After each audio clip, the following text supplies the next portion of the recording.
നമ്മുടെ കൺവെൻഷൻ ആരംഭിക്കാനായിട്ട് പോവുകയാണ്. എല്ലാവരും പ്രാർത്ഥനയോടുകൂടി ഈ മീറ്റിങ്ങിൽ സംബന്ധിക്കണം എന്ന് പ്രത്യേകമായിട്ട് എല്ലാവരെയും ഞാൻ ഓർമ്മിപ്പിക്കുന്നു. പ്രാർത്ഥിക്കാം. ദൈവമായ കർത്താവേ, അങ്ങയുടെ സാന്നിധ്യമാണ് ഞങ്ങൾ അനുഭവിക്കുന്നത്. നന്ദി നിറഞ്ഞ ഹൃദയത്തോടെ അങ്ങയെ ഞങ്ങൾ മഹത്വപ്പെടുത്തുന്നു. പ്രത്യേകിച്ച് കർത്താവെ, ഞങ്ങൾക്ക് നിന്റെ സാന്നിധ്യം അനുഭവിക്കുവാൻ ഇടയാക്കണം. ഇനി ഞങ്ങൾക്ക് ദൈവവചനം വിഭാഗിക്കുന്ന പ്രിയ മകനെ അങ്ങയുടെ കരങ്ങളിലേക്ക് ഞങ്ങൾ തരുന്നു. നിന്റെ കൃപ ഞങ്ങളോട് കൂടെ ഇരിക്കണമേ. ഇന്നത്തെ ഞങ്ങളുടെ കൺവെൻഷൻ ഏറ്റവും ധന്യവും അനുഗ്രഹവും ദൈവനാമ മഹത്വത്തിനുമായി തീരുവാൻ ഇടയാക്കണമേ എന്ന് പ്രാർത്ഥിക്കുന്നു. ഇന്നത്തെ ഞങ്ങളുടെ വചന കേൾവി ഞങ്ങൾക്ക് അനുഗ്രഹത്തിനും നന്മയ്ക്കും ദൈവകൃപയ്ക്കും മുഖാന്തരമായി തീരുവാൻ ഇടയാക്കണമേ. യേശുവിന്റെ നാമത്തിൽ ഞങ്ങളുടെ പ്രാർത്ഥന കൃപയോടെ കേൾക്കുമാറാകണമേ.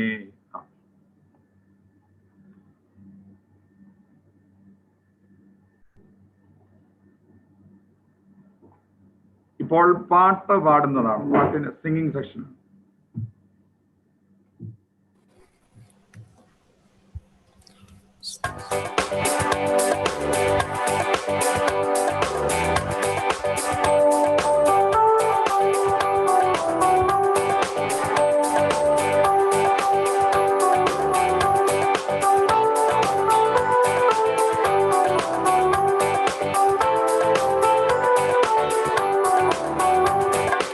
ആത്മസന്തോഷം കൊണ്ടാനന്ദിപ്പാൻ, ആത്മസന്തോഷം കൊണ്ടാനന്ദിപ്പാൻ, ഇന്നാത്മവാരി കൊണ്ടു നിറയ്ക്കണമേ, ഇന്നാത്മവാരി കൊണ്ടു നിറയ്ക്കണമേ.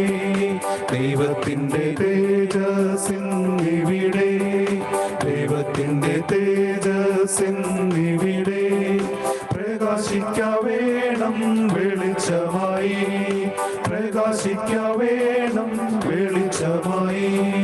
പാപത്തിൻ്റെ എല്ലാ അന്ധകാരവും, പാപത്തിൻ്റെ എല്ലാ അന്ധകാരവും എല്ലാ ഉള്ളത്തിൽ നിന്നും നീങ്ങിപ്പോകട്ടെ, എല്ലാ ഉള്ളത്തിൽ നിന്നും നീങ്ങിപ്പോകട്ടെ. സ്വർഗ സന്തോഷം കൊണ്ടാനന്ദിപ്പാൻ, സ്വർഗ സന്തോഷം കൊണ്ടാനന്ദിപ്പാൻ. ആത്മശക്തിയാൽ ഇന്നു നടത്തണമേ, ആത്മശക്തിയാൽ ഇന്നു നടത്തണമേ. കല്ലുപോലുള്ള എല്ലാ ഉള്ളങ്ങളെയും, കല്ലുപോലുള്ള എല്ലാ ഉള്ളങ്ങളെയും ഇന്നു മെഴുകു പോലൊരുക്കണമേ, ഇന്നു മെഴുകു പോലൊരുക്കണമേ. ആത്മനീലങ്ങളെ ഒരു കീഴുവാൻ, ആത്മനീലങ്ങളെ ഒരു കീഴുവാൻ. സ്വർഗ സിയോനിലെ വിത്തു വിതപ്പാൻ, സ്വർഗ സിയോനിലെ വിത്തു വിതപ്പാൻ. നല്ലവണ്ണമാതു ഫലം കൊടുപ്പാൻ, നല്ലവണ്ണമാതു ഫലം കൊടുപ്പാൻ. ആത്മതുള്ളി കൊണ്ടു നനയ്ക്കണമേ, ആത്മതുള്ളി കൊണ്ടു നനയ്ക്കണമേ. വെളിച്ചങ്ങൾ വീശുന്നു, അന്ധകാരം മാറുന്നു, വെളിച്ചങ്ങൾ വീശുന്നു, അന്ധകാരം മാറുന്നു. ദൈവത്തിൻ്റെ ആത്മാവുള്ളിലാകുമ്പോൾ, ദൈവത്തിൻ്റെ ആത്മാവുള്ളിലാകുമ്പോൾ. മായയായ ലോകത്തിൽ ഞാൻ ചേർന്നു നിൽക്കാതെ, മായയായ ലോകത്തിൽ ഞാൻ ചേർന്നു നിൽക്കാതെ, എൻ രക്ഷകനാം യേശുവിൽ ഞാൻ ആശ്രയിച്ചിടും, എൻ രക്ഷകനാം യേശുവിൽ ഞാൻ ആശ്രയിച്ചിടും. ആത്മസന്തോഷങ്ങളെ ഒരുക്കിടുവാൻ, ആത്മനീലങ്ങളെ ഒരുക്കിടുവാൻ. സ്വർഗ സിയോനിലെ വിത്തു വിതപ്പാൻ, സ്വർഗ സിയോനിലെ വിത്തു വിതപ്പാൻ. നല്ലവണ്ണമാതു ഫലം കൊടുപ്പാൻ, നല്ലവണ്ണമാതു ഫലം കൊടുപ്പാൻ. ആത്മതുള്ളി കൊണ്ടു നനയ്ക്കണമേ, ആത്മതുള്ളി കൊണ്ടു നനയ്ക്കണമേ. വെളിച്ചങ്ങൾ വീശുന്നു, അന്ധകാരം മാറുന്നു, വെളിച്ചങ്ങൾ വീശുന്നു, അന്ധകാരം മാറുന്നു. ദൈവത്തിൻ്റെ ആത്മാവുള്ളിലാകുമ്പോൾ, ദൈവത്തിൻ്റെ ആത്മാവുള്ളിൽ പോകുമ്പോൾ മായയായ ലോകത്തിൽ ഞാൻ ചേർന്നു നിൽക്കാതെ, മായയായ ലോകത്തിൽ ഞാൻ ചേർന്നു നിൽക്കാതെ, എൻ രക്ഷകനാമേശുവിൽ ഞാൻ ആശ്രയിച്ചിടും, എൻ രക്ഷകനാമേശുവിൽ ഞാൻ ആശ്രയിച്ചിടും. ആത്മസന്തോഷം കൊണ്ടാനന്ദിപ്പാൻ, ആത്മസന്തോഷം കൊണ്ടാനന്ദിപ്പാൻ, ഇന്നാത്മാരി കൊണ്ടു നിറയ്ക്കണമേ, ഇന്നാത്മാരി കൊണ്ടു നിറയ്ക്കണമേ.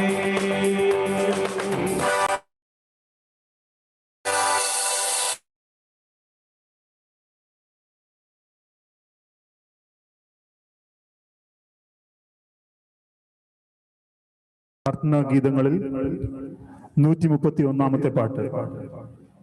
131 ഗീതം ഗീതം ജയ ജയ ഗീതം.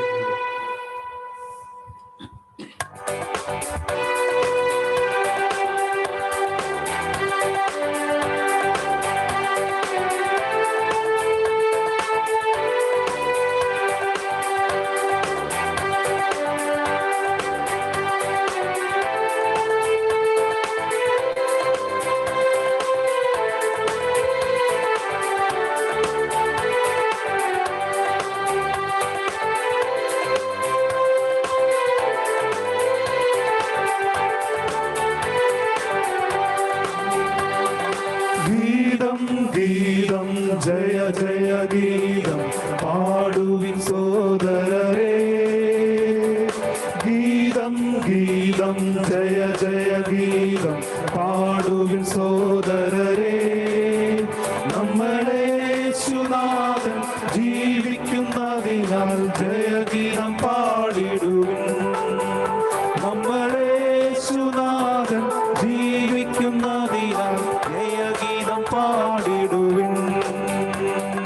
പാപം ശാപം സകലവും തീർപ്പാൻ അവതരിച്ചിഹേ നരനാ, പാപം ശാപം സകലവും തീർപ്പാൻ അവതരിച്ചിഹേ നരനാ.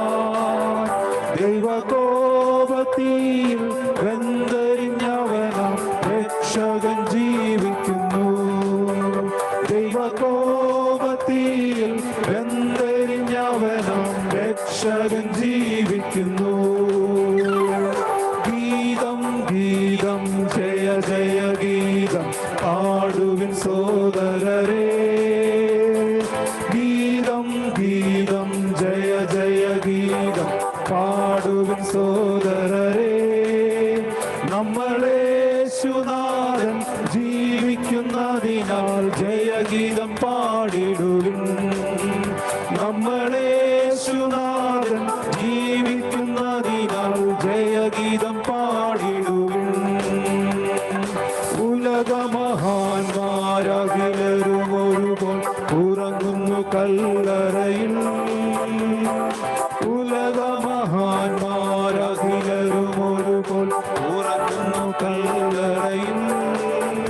നമ്മളുന്നതനേശു മഹേശ്വരൻ മാത്രം ഉയരത്തിൽ വാണിടുന്നു, നമ്മളുന്നതനേശു മഹേശ്വരൻ മാത്രം ഉയരത്തിൽ വാണിടുന്നു. ഗീതം ഗീതം ജയ ജയ ഗീതം പാടുവിൻ സോദരരേ, ഗീതം ഗീതം ജയ ജയ ഗീതം പാടുവിൻ സോദരരേ. നമ്മളെ യേശുനാഥൻ ജീവിക്കുന്നതിനാൽ ജയഗീതം പാടിടുവിൻ, നമ്മളെ യേശുനാഥൻ ജീവിക്കുന്നതിനാൽ ജയഗീതം പാടിടുവിൻ. കലുഷതയകത്തി കണ്ണുനീർ തുടപ്പിൻ ഉത്സുകരായിരിപ്പിൻ, കലുഷതയകത്തി കണ്ണുനീർ തുടപ്പിൻ ഉത്സുകരായിരിപ്പിൻ. നമ്മളാത്മനാഥൻ ജീവിക്കവേ ഇനി അലസത ശരിയാമോ, നമ്മളാത്മനാഥൻ ജീവിക്കവേ ഇനി അലസത ശരിയാമോ. ഗീതം ഗീതം ജയ ജയ ജയ ഗീതം പാടുവിൻ സോദരരേ. ഗീതം ഗീതം ജയ ജയ ഗീതം പാടുവിൻ സോദരരേ. നമ്മളേശുനാഥൻ ജീവിക്കുന്നതിനാൽ ജയഗീതം പാടിടുവിൻ. നമ്മളേശുനാഥൻ ജീവിക്കുന്നതിനാൽ ജയഗീതം പാടിടുവിൻ. വാതിലുകളെ നിങ്ങൾ കലകളെ ഉയർത്തി വരുന്നിത ജയരാജൻ. വാതിലുകളെ നിങ്ങൾ കലകളെ ഉയർത്തി വരുന്നിത ജയരാജൻ. നിങ്ങൾ ഉയർന്നിരിപ്പിൻ കലകുകളെ ശ്രീയേശുവെ സ്വീകരിപ്പാൻ. നിങ്ങൾ ഉയർന്നിരിപ്പിൻ കലകുകളെ ശ്രീയേശുവെ സ്വീകരിപ്പാൻ. ഗീതം ഗീതം ജയ ജയ ഗീതം പാടുവിൻ സോദരരേ. ഗീതം ഗീതം ജയ ജയ ഗീതം പാടുവിൻ സോദരരേ. നമ്മളേശുനാഥൻ ജീവിക്കുന്നതിനാൽ ജയഗീതം പാടിടുവിൻ. നമ്മളേശുനാഥൻ ജീവിക്കുന്നതിനാൽ ജയഗീതം പാടിടുവിൻ.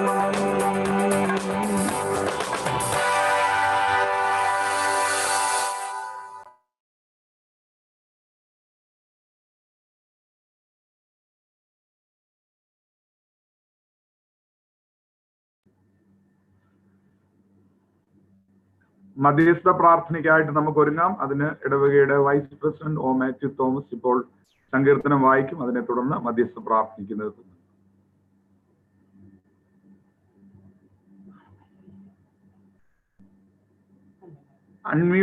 മ്യൂട്ടാണ് മോനിച്ച, അത് അൺമ്യൂട്ടാണ്.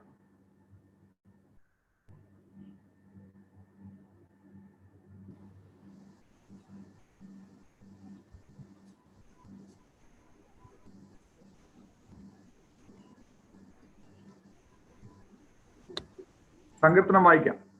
മധ്യസ്ഥ പ്രാർത്ഥനയ്ക്കായിട്ട് ഒരുങ്ങുന്നതിന് മുമ്പ് 42-ാം സങ്കീർത്തനം നമുക്ക് വായിക്കാം.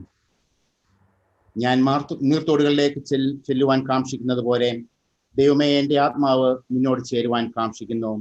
എൻ്റെ ആത്മാവ് ദൈവത്തിനായി, ജീവനുള്ള ദൈവത്തിനായി തന്നെ ദാഹിക്കുന്നു. ഞാൻ എപ്പോൾ ദൈവസന്നിധിയിൽ ചെല്ലുവാനിടയാകും? നിന്റെ ദൈവം എവിടെയെന്ന് അവർ എന്നോട് നിത്യം പറയുന്നത് കൊണ്ട് എൻ്റെ കണ്ണുനീർ രാവും പകലും എൻ്റെ ആഹാരമായി തീർന്നിരിക്കുന്നു. ഉത്സവം ആചരിക്കുന്ന പുരുഷാരത്തിന്റെ സന്തോഷവും സ്തോത്രവുമായ സ്വരത്തോടുകൂടെ സമൂഹമധ്യേ ഞാൻ ദൈവാലയത്തിലേക്ക് ചെന്നതോർത്ത് എൻ്റെ ഉള്ളം എന്നിൽ പകരുന്നു. എൻ്റെ ആത്മാവെ, നീ വിഷാദിച്ചുള്ളിൽ ഞരങ്ങുന്നതെന്ത്? ദൈവത്തിൽ പ്രത്യാശ വെക്കുക. അവൻ എൻ്റെ മുഖപ്രകാശകരക്ഷയും എൻ്റെ ദൈവവുമാകുന്നു. എന്നിങ്ങനെ ഞാൻ ഇനിയും അവനെ സ്തുതിക്കും. എൻ്റെ ദൈവമേ, എൻ്റെ ആത്മാവ് എന്നിൽ വിഷാദിച്ചിരിക്കുന്നു. അതുകൊണ്ട് യോർദാൻ പ്രദേശത്തും ഹെർമോൻ പർവ്വതങ്ങളിലും മിസാർ മലയിലും വെച്ച് ഞാൻ നിന്നെ ഓർക്കുന്നു. നിന്റെ നീർച്ചാട്ടങ്ങളുടെയും ഇരച്ചിലാൽ ആഴിയെ വിളിക്കുന്നു. നിന്റെ ഓളങ്ങളും തിരമാലകളും എല്ലാം എൻ്റെ മീതെ കടന്നു പോകുന്നു. യഹോവ പകൽ നേരത്ത് തൻ്റെ ദയ കൽപ്പിക്കും. രാത്രി സമയത്ത് ഞാൻ അവന് പാട്ടുപാടിക്കൊണ്ടിരിക്കും. എൻ്റെ ജീവന്റെ ദൈവത്തോടുള്ള പ്രാർത്ഥന തന്നെ. നീ എന്നെ മറന്നത് എന്ത്? ശത്രുവിൻ്റെ ഉപദ്രവം ഹേതുവായി ഞാൻ ദുഃഖിച്ച് നടക്കേണ്ടി വന്നതുമെന്ത് എന്ന് ഞാൻ എൻ്റെ പാറയായ ദൈവത്തോട് പറയും. നിന്റെ ദൈവം എവിടെയെന്ന് എൻ്റെ ശത്രുക്കൾ ഇടപെടാതെ എന്നോട് പറഞ്ഞുകൊണ്ട് എൻ്റെ അസ്ഥികളെ തകർക്കും വണ്ണം എന്നെ നിന്ദിക്കുന്നു. എൻ്റെ ദൈവമേ, നീ വിഷാദിച്ചുള്ളിൽ ഞരങ്ങുന്നതെന്ത്? ദൈവത്തിൽ പ്രത്യാശ വെക്കുക. അവൻ എൻ്റെ മുഖപ്രകാശകരക്ഷയും എൻ്റെ ദൈവവുമാകുന്നു. എന്നിങ്ങനെ ഞാൻ ഇനിയും അവനെ സ്തുതിക്കും. പിതാവിനും പുത്രനും പരിശുദ്ധ റൂഹായിക്കും സ്തുതി, ആദിമുതൽ എന്നേക്കും തന്നെ. മധ്യസ്ഥ പ്രാർത്ഥനയ്ക്കായിട്ട് നമുക്ക് തലകളെ വണക്കാം. മനോഹരമായ ഒരു വ്യാഴാഴ്ച ദിവസം കൂടി നമുക്ക് ദാനമായി നൽകി തന്ന ദൈവത്തെ നമുക്ക് സ്തുതിക്കാം. നമുക്ക് ഒരുമിച്ച് ഇടവ മിഷനായി 14ാമത്തെ കൺവെൻഷൻ നടത്തുവാനായിട്ട് ദൈവം അനുവദിച്ച വലിയ കൃപയ്ക്കായിട്ട് നമുക്ക് ദൈവത്തെ സ്തുതിക്കാം. ജീവിതത്തിലെ ഭാരങ്ങളേറുമ്പോൾ, പ്രയാസങ്ങളേറുമ്പോൾ സങ്കീർത്തനക്കാരൻ പറഞ്ഞിരിക്കും പോലെ, എൻ്റെ ആത്മാവെ നീ വിഷാദിച്ചുള്ളിൽ ഞരങ്ങുന്നത് എന്ത്? ദൈവത്തിൽ പ്രത്യാശ വെക്കുക എന്നുള്ള ആ തിരുവചനം അതെല്ലായ്പ്പോഴും ഉരുവിട്ടുകൊണ്ട് ജീവിക്കാനായിട്ട് ദൈവമേ നമുക്ക് ഏവർക്കും കഴിവ് നൽകി തരണമേ എന്ന് നമുക്ക് ദൈവത്തോട് പ്രാർത്ഥിക്കാം. സെന്റ് പോൾസ് ഇടവകയായിട്ട് ഓരോ ദിവസവും നമുക്ക് പരസ്പരം ഇടവക ജനങ്ങളെ ഒക്കെ ഓർത്ത് നമുക്ക് ദൈവത്തോട് പ്രാർത്ഥിക്കാം. ഇടവകയെ നയിക്കുന്ന അച്ഛനെ കുടുംബമായി ദൈവസന്നിധിയിൽ സമർപ്പിക്കാം. ഇന്ന് നമ്മുടെ കൺവെൻഷന് പ്രസംഗനായി വന്നിരിക്കുന്ന പി തോമസ് അച്ഛനെ ദൈവസന്നിധിയിൽ അർപ്പിക്കാം. വചനം ഘോഷിപ്പാനായിട്ട് നിന്റെ മകനെ എടുത്ത് വിനിയോഗിക്കണമേ എന്ന് നമുക്ക് ദൈവത്തോട് പ്രാർത്ഥിക്കാം. വചനം ഘോഷിക്കുന്ന മകനും വചനം കേൾക്കുന്നതായ നമുക്കും ഒരുപോലെ അത് പ്രയോജനപ്രദമായി തീരുവാൻ, നമ്മുടെ ഹൃദയത്തിൽ അത് ഗ്രഹിപ്പാൻ ദൈവമേ അത് സഹായിക്കണമേ എന്ന് നമുക്ക് ദൈവത്തോട് പ്രാർത്ഥിക്കാം. കഴിഞ്ഞ പകൽക്കാലമൊക്കെ നമ്മളായിരുന്ന സ്ഥാനത്ത് നമ്മളെ കാത്തു പരിപാലിച്ച ദൈവത്തിനായി നമുക്ക് സ്തോത്രം ചെയ്യാം. ജീവിതത്തിലെ പ്രശ്നങ്ങളെ, പ്രയാസങ്ങളെ, ദുഃഖം, ഞെരുക്കം ഇവയെല്ലാം കടന്നു വരുമ്പോൾ ദൈവമേ നീ ഞങ്ങളെ തള്ളിക്കളഞ്ഞത് എന്തെന്ന് ചോദിക്കാതെ, ദൈവമേ അവിടുന്ന് അറിയാതെ ഇതൊന്നും അടിയന്റെ ജീവിതത്തിൽ സംഭവിക്കുകയില്ല എന്ന് നമുക്ക് ദൈവത്തോട് പറയാം. അതിനായി നമ്മുടെ നാവുകളെ, ഓരോരുത്തരുടെയും നാവുകളെ ശക്തീകരിക്കണമെന്ന് നമുക്ക് ദൈവത്തോട് പ്രാർത്ഥിക്കാം. സെന്റ് പോൾസ് ഇടവകയിലെ എല്ലാ ജനങ്ങളെയും, എല്ലാ കുടുംബങ്ങളെയും, ഇവിടെ ആയിരിക്കുന്ന കുടുംബങ്ങളെയും നാട്ടിലായിരിക്കുന്ന കുടുംബങ്ങളെയും നമുക്ക് ദൈവസന്നിധിയിൽ അർപ്പിച്ച് പ്രാർത്ഥിക്കാം. പ്രത്യേകിച്ചും രോഗികളായിട്ട് ആശുപത്രിയിലും മറ്റും കഴിയുന്നവരെ ഓർത്ത് പ്രാർത്ഥിക്കാം. നമ്മുടെ അറിവിലും നമ്മുടെ അറിവിൻ്റെ പരിധിയിൽപ്പെടാത്ത അനേകങ്ങൾ രോഗികളായിട്ടുണ്ടല്ലോ. കോവിഡ് കാരണം ഭാരപ്പെടുന്ന ഓരോരുത്തരെയും ദൈവമേ അവിടുന്ന് വിടുവിക്കണമേ. അവിടുത്തെ അത്ഭുത കരം, അവിടുത്തെ വിടുതലിന്റെ കരം, അവിടുത്തെ അവിടുത്തെ സാന്ത്വന കരം കർത്താവെ അവിടുന്ന് സ്പർശിച്ച് നീ ഓരോരുത്തരെയും വിടുവിക്കണമേ എന്ന് നമുക്ക് പ്രാർത്ഥിക്കാം.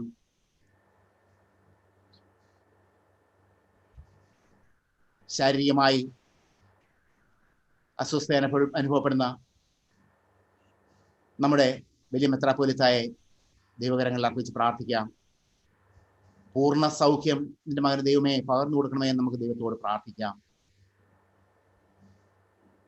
നാം ഓരോരുത്തരും ആയിരിക്കുന്ന സ്ഥാനത്തിരുന്നുകൊണ്ട് നമ്മുടെ ഹൃദയത്തെ ദൈവത്തിലേക്കൊന്ന് പകരാം. ദൈവമേ ഞാൻ തെറ്റ് ചെയ്തു പോയിട്ടുണ്ട്, കുറ്റങ്ങൾ ചെയ്തു പോയിട്ടുണ്ട്, ഇവയൊന്നും അടിയങ്ങളോട് കണക്കെടരുതേ നമുക്ക് ദൈവത്തോട് പ്രാർത്ഥിക്കാം. നമ്മുടെ മാതാപിതാക്കളെയൊക്കെ ദൈവസന്നിധിയിൽ അർപ്പിച്ച് പ്രാർത്ഥിക്കാം.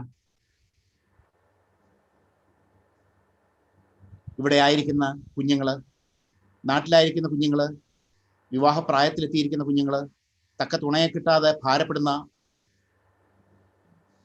തക്ക തുണയെ മക്കൾക്ക് വേണ്ടി തേടിയെടുത്ത് കൊടുക്കാൻ സാധിക്കാതെ പോകുന്ന മാതാപിതാക്കളെ ഓർത്ത് നമുക്ക് പ്രാർത്ഥിക്കാം. ഇവരെല്ലാം ദൈവസന്നിധിയിൽ നമുക്ക് പ്രാർത്ഥിക്കാം. ദൈവമേ ഇന്നത്തെ രാത്രി ഒരു അനുഗ്രഹത്തിന്റെ രാത്രിയാക്കി മാറ്റണമേ എന്ന് നമുക്ക് ദൈവത്തോട് പ്രാർത്ഥിക്കാം. ലോകം തരുന്ന സമാധാനമല്ല അടിയങ്ങൾക്ക് തിരുവചനത്തിലൂടെ ലഭിക്കുന്നത് എന്ന് ഓർത്ത് നമുക്ക് ദൈവത്തോട് പ്രാർത്ഥിക്കാം. ദൈവമേ ഇന്ന് രാത്രി അടിയങ്ങൾ നിന്റെ സന്നിധിയിൽ അല്പസമയമായിരിക്കുമ്പോൾ നമുക്ക് ലഭിക്കുന്നതായ ഓരോ സന്തോഷവും അത് നിന്നിലൂടെ മാത്രമാകുന്നു എന്ന് മനസ്സിലാക്കിക്കൊണ്ട് അത് ദൈവത്തിൽ അർപ്പിച്ച് നമുക്ക് പ്രാർത്ഥിക്കാം. നമ്മുടെ സഭയെ ദൈവ സന്നിധിയിൽ അർപ്പിച്ച് പ്രാർത്ഥിക്കാം. സഭാ മേലധ്യക്ഷന്മാരെ, വികാരി ജനറൽമാരെ, അച്ഛന്മാരെ, സുവിശേഷ പ്രവർത്തകരെ,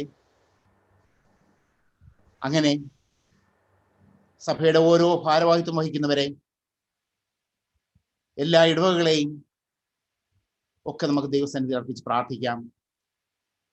സഭാ മേലധ്യക്ഷന്മാർക്കൊക്കെ സഭയെ ഭംഗിയോടെ നയിച്ചു കൊണ്ടുപോകാനായിട്ട് വേണ്ട കൃപ ധാരാളമായി ചൊരിയണമേ എന്ന് നമുക്ക് ദൈവത്തോട് പ്രാർത്ഥിക്കാം. നമ്മുടെ ആവശ്യഭാരങ്ങളെ ഒന്നൊന്നായി ദൈവസന്നിധിയിൽ അർപ്പിച്ച് നമുക്ക് പ്രാർത്ഥിക്കാം. രക്ഷയുടെ അനുഭവത്തിലേക്ക് കടന്നു വരുവാൻ നമ്മെ ഓരോരുത്തരെയും ദൈവമേ സഹായിക്കണമേ എന്ന് നമുക്ക് ദൈവത്തോട് പ്രാർത്ഥിക്കാം.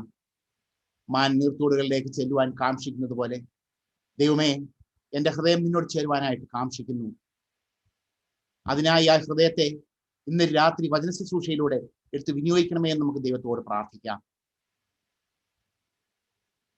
നമ്മുടെ ഓരോ ആവശ്യങ്ങളെയും ദൈവസന്നിധിയിൽ അർപ്പിച്ച് പ്രാർത്ഥിച്ച് ഇന്നത്തെ വചന ശുശ്രൂഷ ഏറ്റവും കൂടുതൽ അനുഗ്രഹപ്രദമാക്കി തീർക്കുവാനായിട്ട് നാം ആത്മാർത്ഥമായിട്ട് ദൈവത്തോട് പ്രാർത്ഥിക്കാം. ഈ വിഷയങ്ങളെല്ലാം ഓരോന്നോരോന്നായി ദൈവസന്നിധിയിൽ അർപ്പിച്ച് നമുക്ക് ഓരോരുത്തർക്കും ആയിരിക്കുന്നതായ സ്ഥാനത്തിരുന്നുകൊണ്ട് നമുക്ക് പ്രാർത്ഥിക്കാം. വാഗ്ദത്തങ്ങളിൽ വിശ്വസ്തനും വാക്കുമാറാത്തവനും നല്ലവനും സ്തുത്യനും നിത്യനുമായ ഞങ്ങൾ വാഴ്ത്തപ്പെട്ട സ്വർഗ്ഗസ്ഥ പിതാവാം ദൈവമേ, പ്രിയ പിതാവേ, മനോഹരമായ രാത്രിക്ക് അടിയങ്ങൾ നിനക്ക് സ്തോത്രം ചെയ്യുന്ന കർത്താവേ. കർത്താവെ, കഴിഞ്ഞ പകൽക്കാലം അടിയങ്ങൾ ഓരോരുത്തരും ആയിരുന്നായ സ്ഥാനത്ത് കർത്താവെ നിന്റെ കൃപയിൽ നീ അടിയങ്ങളെ എടുത്തു കർത്താവെ ഓരോ കൃപയിലും നിർത്തിയതിനാൽ സ്തോത്രം ചെയ്യാം.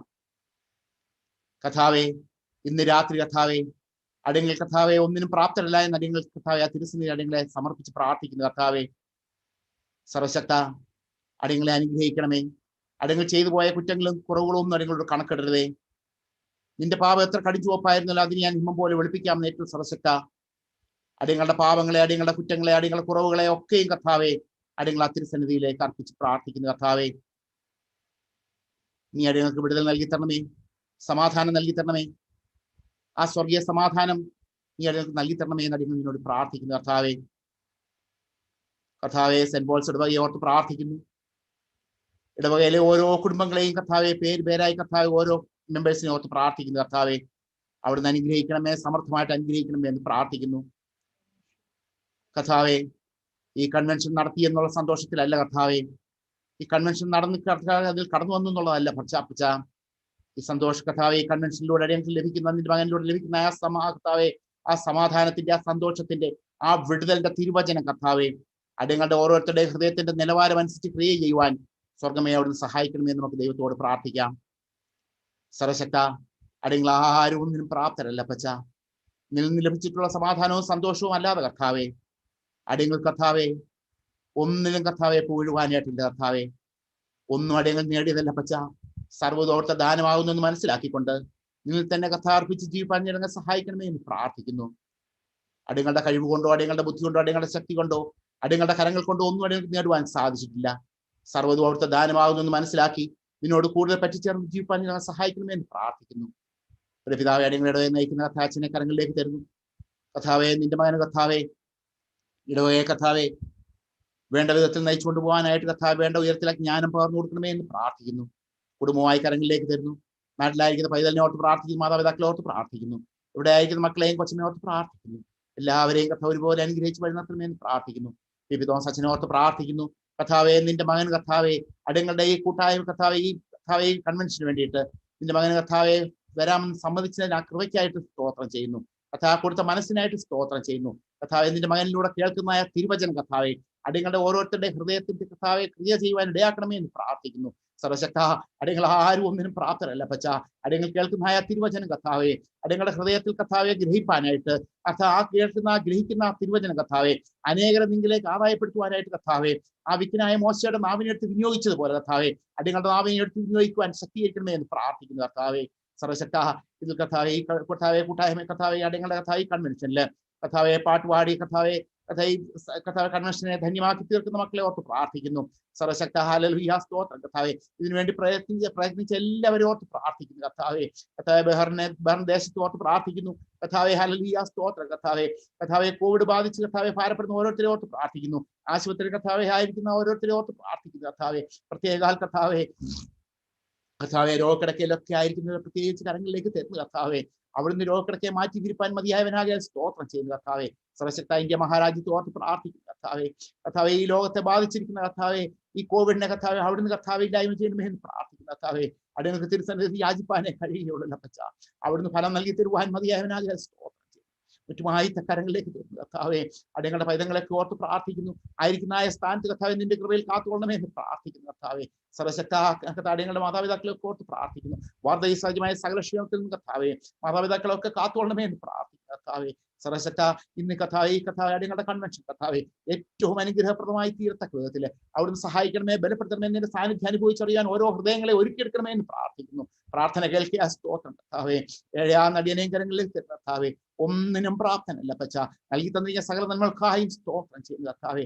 ഏഴാ നടിയന്റെ കുറ്റങ്ങളോ കുറവുകളോ ഒന്നും കർത്താവെ ഹല്ലേലൂയ സ്തോത്രം. ഇന്ന് ഈ കൺവെൻഷന്റെ തിരുവചനം കേൾക്കുന്ന മക്കളുടെ മേലോ കർത്താവെ, വചനം ഘോഷിക്കുന്ന മകന് മേലോ കർത്താവെ, ഒന്നിനും കർത്താവ് കുറ്റത്തിന് കർത്താവെ ദോഷത്തിന് ഹേതുവാകരുതേ എന്ന് പ്രാർത്ഥിക്കുന്നു.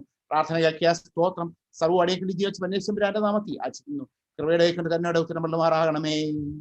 ആമേൻ. സ്തോത്രം, സ്തോത്രം, സ്തോത്രം.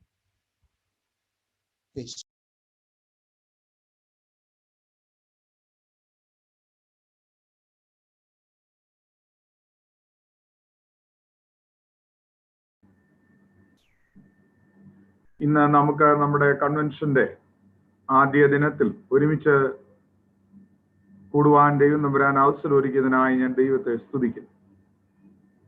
ഇടവ മിഷനായിട്ട് നമ്മൾ കൺവെൻഷൻ നടത്തുവാനായിട്ട് ആഗ്രഹിച്ചെങ്കിലും ജനുവരി മാസത്തിൽ നമ്മളെല്ലാ ക്രമീകരണങ്ങളും ചെയ്തുവെങ്കിലും നമ്മുടെ ദേശത്തെയും എല്ലാ രാജ്യങ്ങളെയും ഒക്കെ ബാധിച്ച കോവിഡിന്റെ പശ്ചാത്തലത്തിൽ നമുക്ക് കൺവെൻഷൻ നടത്തുവാനായിട്ട് കഴിഞ്ഞ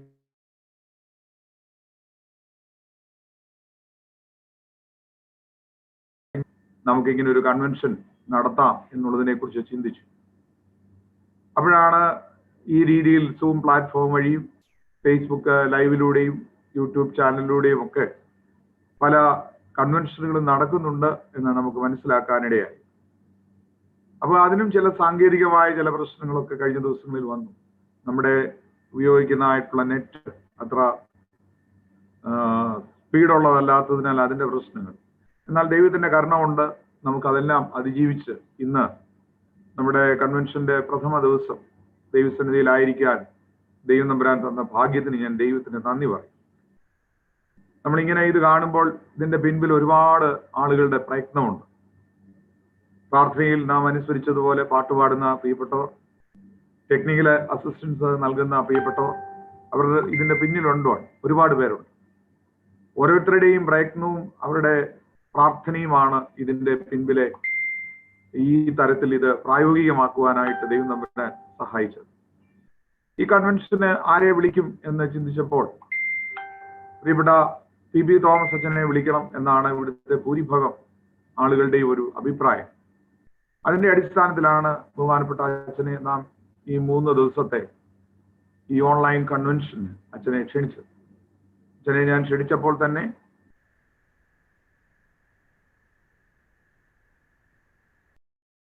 നമ്മുടെ മധ്യത്തിൽ അച്ഛൻ ആഗതനായിരിക്കുന്നു, അല്ലെങ്കിൽ നമ്മളോടൊപ്പം ആയിരിക്കുന്നു.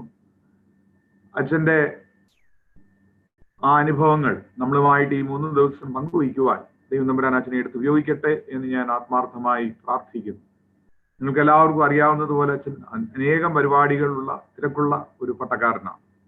അച്ഛന്റെ വാക്ചാതുര്യവും അച്ഛന്റെ കൺവെൻഷൻ പ്രസംഗവും ഒക്കെ നാം പലവട്ടം കേട്ടിട്ടുണ്ട്.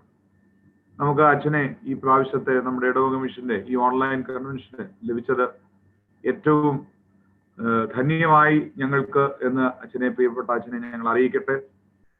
ബഹ്റൈൻ സെന്റ് പോൾസ് മാർത്തോമ ഇടവകയുടെ പേരിൽ വളരെ ആത്മാർത്ഥമായി ഇടവകയുടെ വികാരി എന്നുള്ള നിലയിൽ ഞാൻ അച്ഛനെ സ്വാഗതം ചെയ്യുകയാണ് ചെയ്യുന്നത്. ദൈവം നമ്പുരാൻ അച്ഛന്റെ ശുശ്രൂഷകളെ ധന്യമാക്കട്ടെ.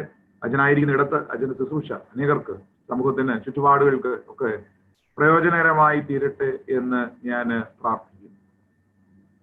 ഇന്ന് പ്രാരംഭ വാക്കുകൾ പറയാൻ അധികം സമയം ഞാൻ എടുക്കുന്നില്ല. 1-2 കാര്യങ്ങൾ. എന്തിനാണ് കൺവെൻഷൻ? പലപ്പോഴും കൺവെൻഷൻ ധാരാളം ഉള്ള ഒരു കാലത്തിലാണ് നമ്മൾ ഇപ്പോൾ ആയിരിക്കുന്നത്. പലപ്പോഴും അതിന്റെ അർത്ഥം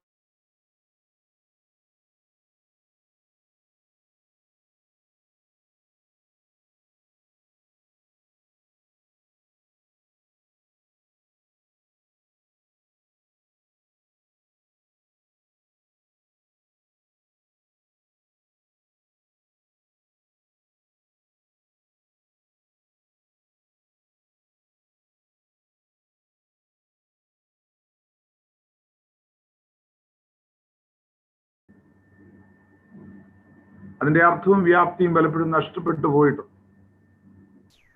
മനുഷ്യന്റെ രൂപാന്തരത്തിനും ദൈവത്തോട് കൂടുതൽ ചേർന്ന് ജീവിക്കുന്നതിനുമുള്ള മുഖാന്തരമാണ് ഓരോ കൺവെൻഷൻ. അത്തരത്തിൽ നമ്മുടെ ജീവിതത്തെ ഒന്ന് പുനർവിചിന്തനം ചെയ്യാനുള്ള അവസരം കൂടിയാണ് ദൈവവചന പ്രഘോഷണം. പ്രിയപ്പെട്ട അച്ഛനിലൂടെ ഈ 3 ദിവസം നമ്മുടെ ജീവിതത്തെ ഒന്ന് പുനർവിചിന്തനം ചെയ്യുവാനുള്ള അവസരങ്ങൾ ഉണ്ടാവട്ടെ എന്ന് ഞാൻ പ്രാർത്ഥിക്കുന്നു. ദൈവത്തിന്റെ ആത്മാവ് അച്ഛനിലൂടെ സംസാരിക്കട്ടെ. യിരെമ്യാ പ്രവാചകന്റെ പുസ്തകത്തിൽ ഒരു വാക്യം പ്രസക്തമാണ്. കൊയ്ത്തും കഴിഞ്ഞു, ഫലശേഖരവും കഴിഞ്ഞു, നാമോ രക്ഷിക്കപ്പെട്ടതുമില്ല. നമുക്കെല്ലാം ഉണ്ട്, പക്ഷേ നമുക്കുണ്ടാകേണ്ട രൂപാന്തരം ഒരു കൺവെൻഷനിലൂടെ ഉണ്ടാവുന്നുണ്ടോ എന്ന് ഒന്ന് ശോധന ചെയ്യുന്നതിനുള്ള അവസരവും രൂപാന്തരത്തിനുള്ള അവസരവുമായി ഈ കൺവെൻഷൻ തീരട്ടെ എന്ന് പ്രാർത്ഥിച്ചുകൊണ്ട് ഞാൻ എൻ്റെ വാക്കുകൾ നിർത്തുന്നു. പ്രിയപ്പെട്ട പി തോമസ് അച്ഛനെ ഒരു പ്രാവശ്യം കൂടെ ഞാൻ നിങ്ങളുടെ എല്ലാവരുടെയും പേരിൽ ഹാർദവമായിട്ട് ഞാൻ സ്വാഗതം ചെയ്യുന്നു. അച്ഛനെ ഇന്നത്തെ ആദ്യ ദിനത്തിലെ പ്രസംഗത്തിനായി ഞാൻ അച്ഛനെ ക്ഷണിക്കുകയും ചെയ്യും. ദൈവം നമ്മെ അനുഗ്രഹിക്കട്ടെ.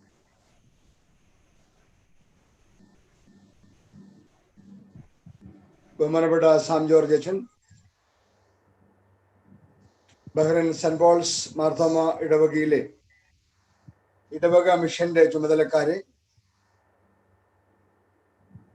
വിവിധ മുഖാന്തരങ്ങളിലൂടെ ഈ രാത്രി ദൈവവചനം ശ്രവിക്കുന്ന പ്രിയപ്പെട്ടവരെ, ഈ അനുഗ്രഹീതമായ കൂട്ടായ്മയിൽ പങ്കെടുക്കുന്നതിന് ദൈവം തമ്പുരാൻ എനിക്ക് തന്ന സാവകാശത്തെ ഓർത്ത് ഞാൻ ദൈവത്തെ സ്തുതിക്കുന്നു.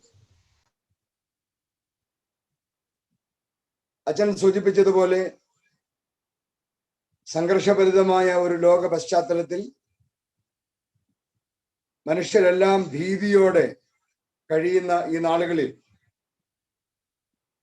ദൈവത്തിന്റെ വചനം ധ്യാനിക്കുന്നതിനും നമ്മെ ബലപ്പെടുത്തുന്നതിനും ഈ 3 ദിവസങ്ങളിലെ ധ്യാനങ്ങൾ നമുക്ക് സഹായകരമാവട്ടെ എന്ന് പ്രാർത്ഥിക്കുകയാണ്. എന്നെ ഈ ശുശ്രൂഷയ്ക്ക് ക്ഷണിച്ച പ്രിയപ്പെട്ടവരോട്, പ്രിയപ്പെട്ട അച്ഛനോട്, എൻ്റെ പ്രിയ സുഹൃത്ത് സജിയോട്, മറ്റെല്ലാ പ്രിയപ്പെട്ടവരോടും എൻ്റെ നന്ദിയും സ്നേഹവും സന്തോഷവും ഈ സമയത്ത് ഞാൻ അറിയിക്കുന്നു. നമ്മൾ ഇന്ന് വായിച്ചു കേട്ട സങ്കീർത്തനം, ആ സങ്കീർത്തനത്തിലെ ഒരു വാചകം, പല പ്രാവശ്യം ആവർത്തിച്ചൊരു വാചകം, നീ എന്തിനാണ് അസ്വസ്ഥമായിരിക്കുന്നത്? നിന്റെ ഉള്ളിൽ എന്താണ് സ്വസ്ഥതയില്ലാത്തത്? ദൈവത്തിൽ പ്രത്യാശ വെക്കുക. അവൻ എൻ്റെ മുഖപ്രകാശക രക്ഷയാണ്, എൻ്റെ ദൈവമാണ് എന്ന് 2-3 പ്രാവശ്യം നമ്മൾ ആവർത്തിച്ച് കേട്ടു. നമ്മളെല്ലാവരും ഇന്ന് ഭീതിയോടെ കഴിയുന്നു എന്ന് പറയുമ്പോൾ, ലോകം മുഴുവൻ ഭീതിയോടെ ഇരിക്കുന്നു എന്ന് പറയുമ്പോൾ, സങ്കീർത്തനക്കാരൻ നമ്മളോട് ചോദിക്കുന്ന ഈ ചോദ്യവും അതിനുള്ള മറുപടിയും നമ്മെ ഒരുപാട് ബലപ്പെടുത്തേണ്ടതാണ്. അതുകൊണ്ട് ഈ ദിവസങ്ങളിലെ ധ്യാനം അതുമായി ബന്ധപ്പെട്ട് നടത്താനാണ് ഞാൻ ആഗ്രഹിക്കുന്നത്. ഈ പ്രാരംഭ ദിവസത്തിൽ നമുക്കൊരുമിച്ച് വിശ്വാസം എന്ന വിഷയത്തെക്കുറിച്ച്, കാരണം സങ്കീർത്തനക്കാരൻ പറയുന്ന വിഷയം, നിന്റെ ഉള്ളിൽ എന്താണ് നീ ഞരങ്ങിക്കൊണ്ടിരിക്കുന്നത്? അടുത്ത വാചകം അദ്ദേഹം പറയുന്നത് ദൈവത്തിൽ പ്രത്യാശ വയ്ക്കുക എന്നതാണ്. അതായത് ദൈവത്തിൽ പ്രത്യാശ ഇല്ലാത്തതാണ് ഞരക്കത്തിന് കാരണം എന്നാണ് സങ്കീർത്തനക്കാരന്റെ പോയിന്റ്.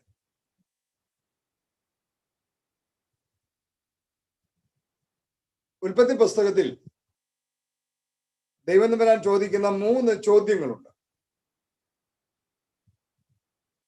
ആ 3 ചോദ്യങ്ങളും രേഖപ്പെടുത്തിയിരിക്കുന്ന വേദഭാഗം, അതിന്റെ വാക്യങ്ങൾ നമ്മൾ ശ്രദ്ധിക്കുമ്പോൾ പെട്ടെന്ന് നമ്മുടെ ശ്രദ്ധയിൽ വരുന്ന വാക്യങ്ങളാണ്. ഉൽപ്പത്തി പുസ്തകം 3-ാം അധ്യായം 9-ാം വാക്യം. Then the Lord God called to the man, where are you? നീ എവിടെയാണ്? വേദപുസ്തകത്തിലെ ആദ്യത്തെ ചോദ്യമാണ്, ദൈവം തമ്പുരാൻ ചോദിക്കുന്ന ചോദ്യമാണ്.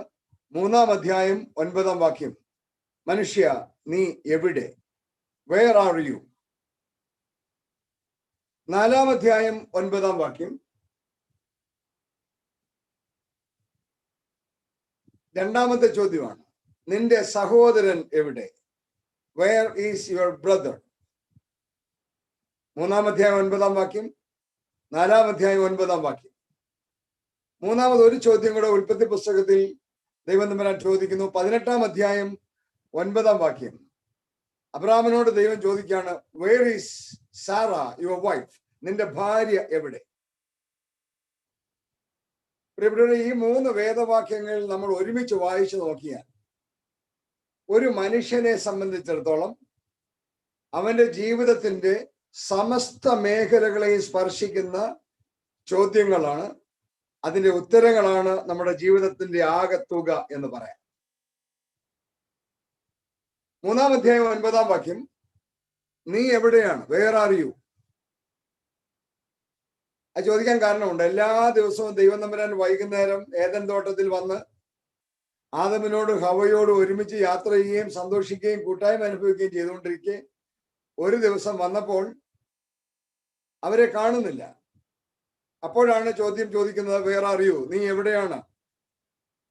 വേദപുസ്തകത്തിലെ ആദ്യത്തെ ചോദ്യം ഓരോ മനുഷ്യനും ദൈവത്തോടുള്ള ബന്ധത്തിൽ എവിടെയാണ് എന്ന ചോദ്യമാണ്. Where are you in relation with your God എന്നുള്ളതാണ് ചോദ്യം. 4-ാം അധ്യായം 9-ാം വാക്യം, വേർ ഈസ് യുവർ ബ്രദർ? നിന്റെ സഹോദരൻ എവിടെയാണ്? മറ്റുള്ളവരോടുള്ള ബന്ധത്തെക്കുറിച്ച് ഒരു മനുഷ്യന് മറ്റുള്ളവരുമായുള്ള അവന്റെ ബന്ധം അത് അന്വേഷിക്കുന്ന ചോദ്യമാണ് 2-ാമത്തെ ചോദ്യം, വേർ ഈസ് യുവർ ബ്രദർ? 3-ാമത്തെ ചോദ്യം ഒരു മനുഷ്യന്റെ കുടുംബവുമായി ബന്ധപ്പെട്ടാണ്, വേർ ഈസ് യുവർ വൈഫ്?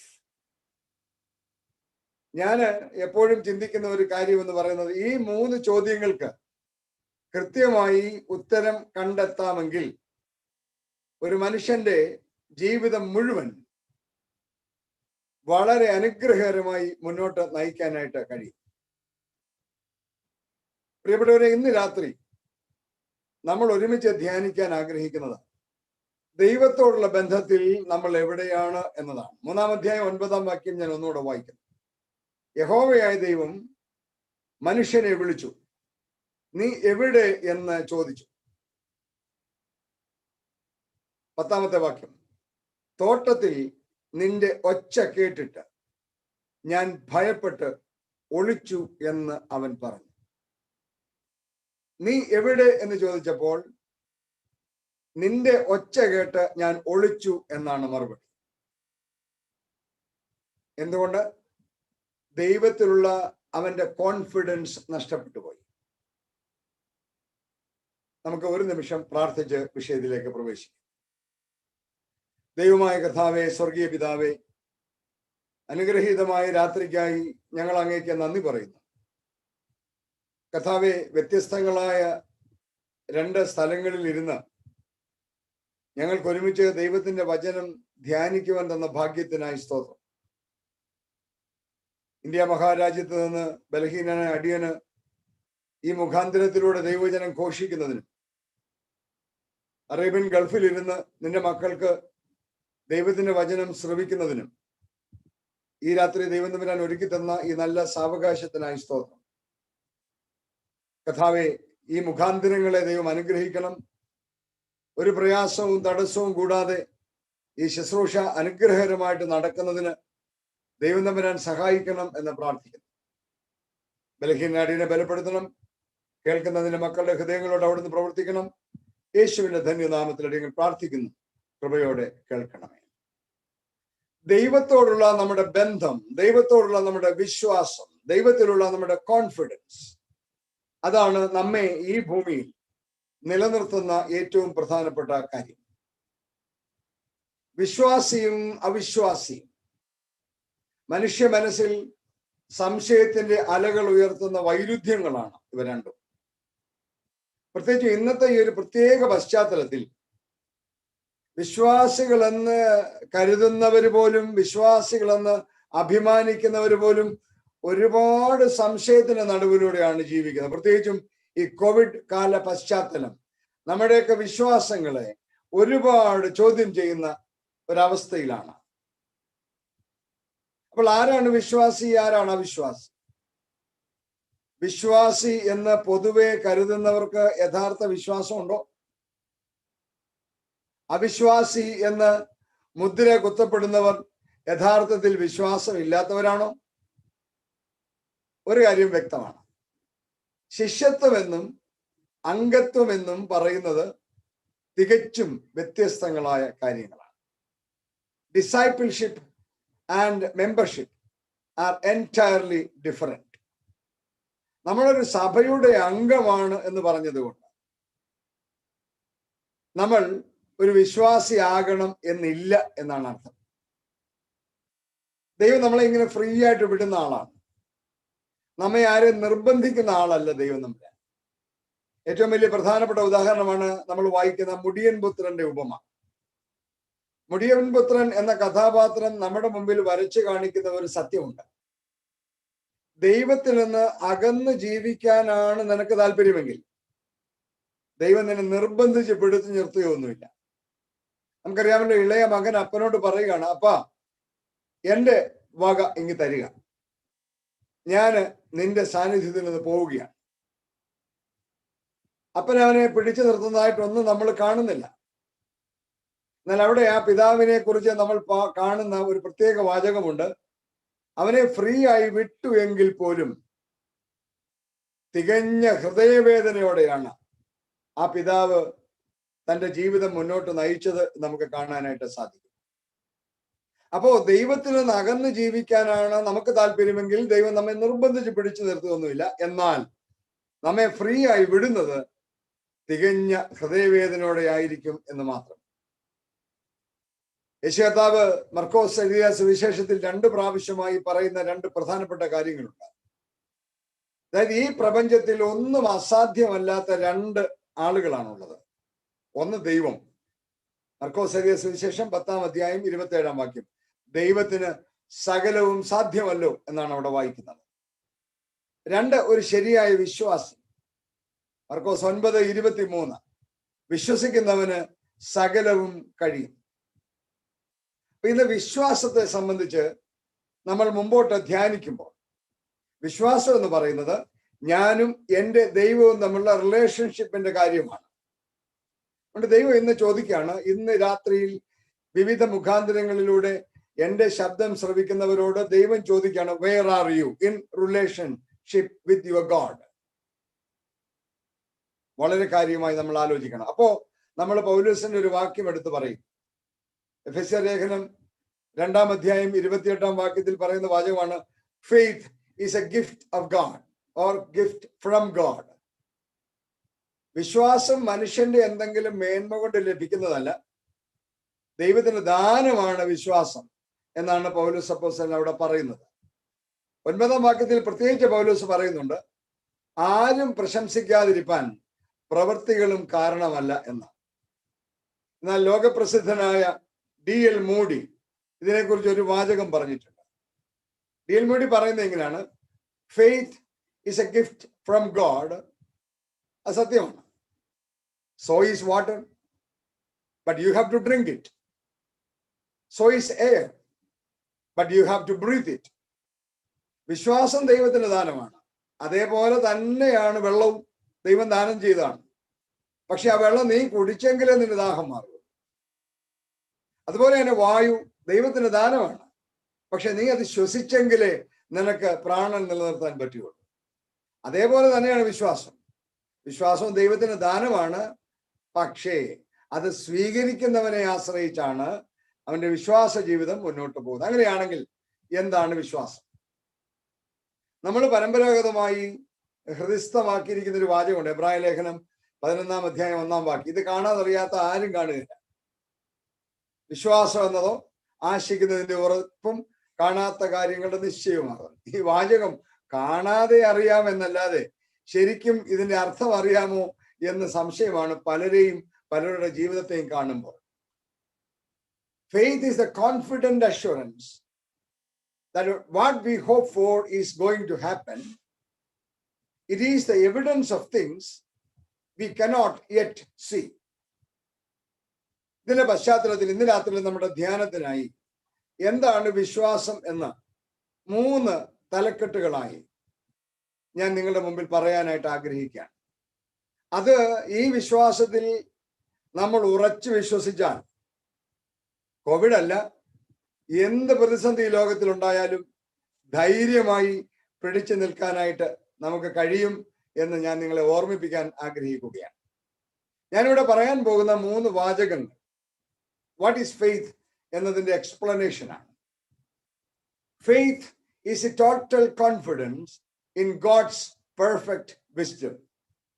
ദൈവത്തിന്റെ ജ്ഞാനത്തിലുള്ള ദൃഢനിശ്ചയമാണ് വിശ്വാസം എന്ന് പറയുന്നത്. Faith is a total confidence in God's perfect love. ദൈവത്തിന്റെ സ്നേഹത്തിലുള്ള ദൃഢനിശ്ചയമാണ് വിശ്വാസം എന്ന് പറയുന്നത്. Faith is a total confidence in God's perfect power. ദൈവത്തിന്റെ ശക്തിയിലുള്ള ദൃഢനിശ്ചയമാണ് വിശ്വാസം എന്ന് പറയുന്നത്. 3 വാചകങ്ങളാണ് നമ്മുടെ ഇന്നത്തെ ധ്യാനത്തിന്റെ കോർ എന്ന് പറയുന്നത്. വിശ്വാസം എന്ന് പറയുന്നത് ദൈവത്തിന്റെ ജ്ഞാനത്തിലുള്ള ദൃഢനിശ്ചയമാണ്.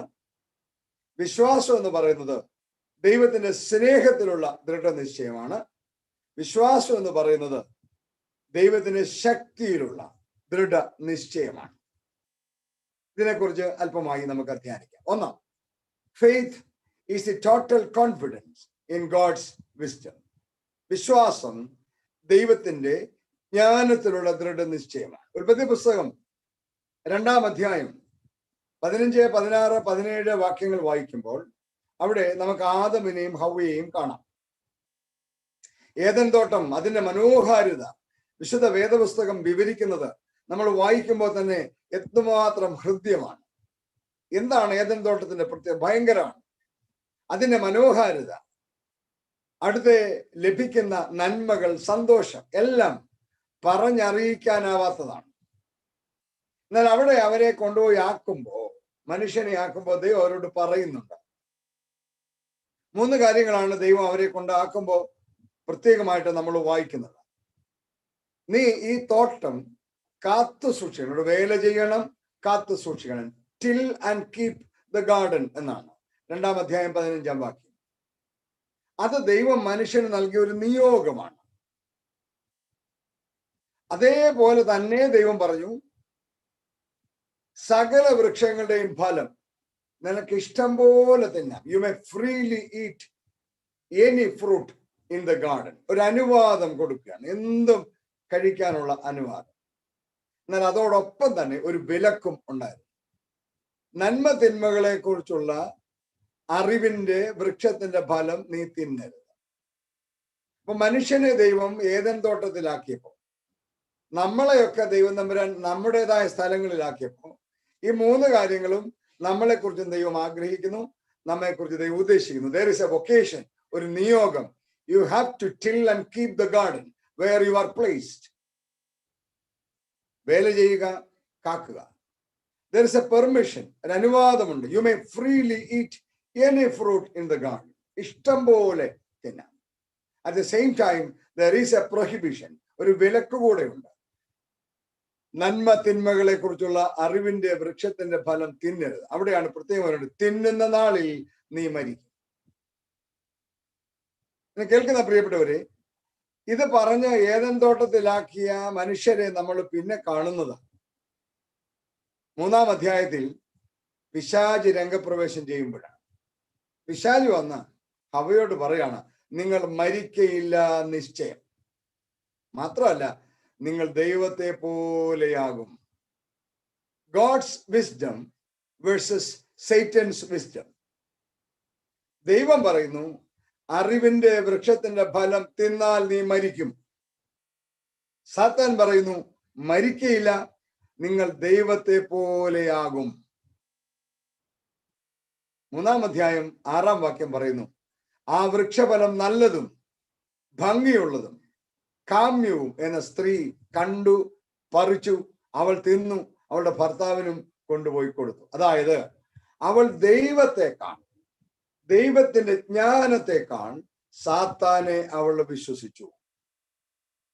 ഹവ്വ അവളുടെ ബുദ്ധി വെച്ചും സാത്താൻ അവൾക്ക് പകർന്നു നൽകിയ ബുദ്ധി വെച്ചും കാര്യങ്ങൾ തീരുമാനിക്കാൻ ശ്രമിച്ചപ്പോൾ ദൈവിക ജ്ഞാനത്തെ നിരസിക്കുകയായിരുന്നു. പ്രിയപ്പെട്ടവരെ, നമ്മുടെ ബുദ്ധിയാണ്, അല്ലെങ്കിൽ ബുദ്ധി ഉണ്ട് എന്ന് തോന്നലാണ് പലപ്പോഴും വിശ്വാസത്തിന് തടസ്സമായി നിൽക്കുന്നത്. ഈ കോവിഡ് കാലത്തെ ഓരോ ദിവസത്തെ സംഭവങ്ങളും ഒന്ന് അനലൈസ് ചെയ്യുമ്പോൾ നമുക്കിത് വളരെ വ്യക്തമായി മനസ്സിലാകുന്നതാണ്. നമുക്കറിയാം, മാർച്ച് മാസമൊക്കെ ആയപ്പോഴത്തേക്കാണ് ഇതിന്റെ ഒരു ഭീകരമായ അവസ്ഥ നമ്മുടെ നാട്ടിലൊക്കെ അറിയപ്പെടാനായിട്ട് തുടങ്ങിയത്, അല്ലെങ്കിൽ നമ്മുടെ രാജ്യത്ത് അറിയപ്പെടാനായിട്ട് തുടങ്ങിയത്.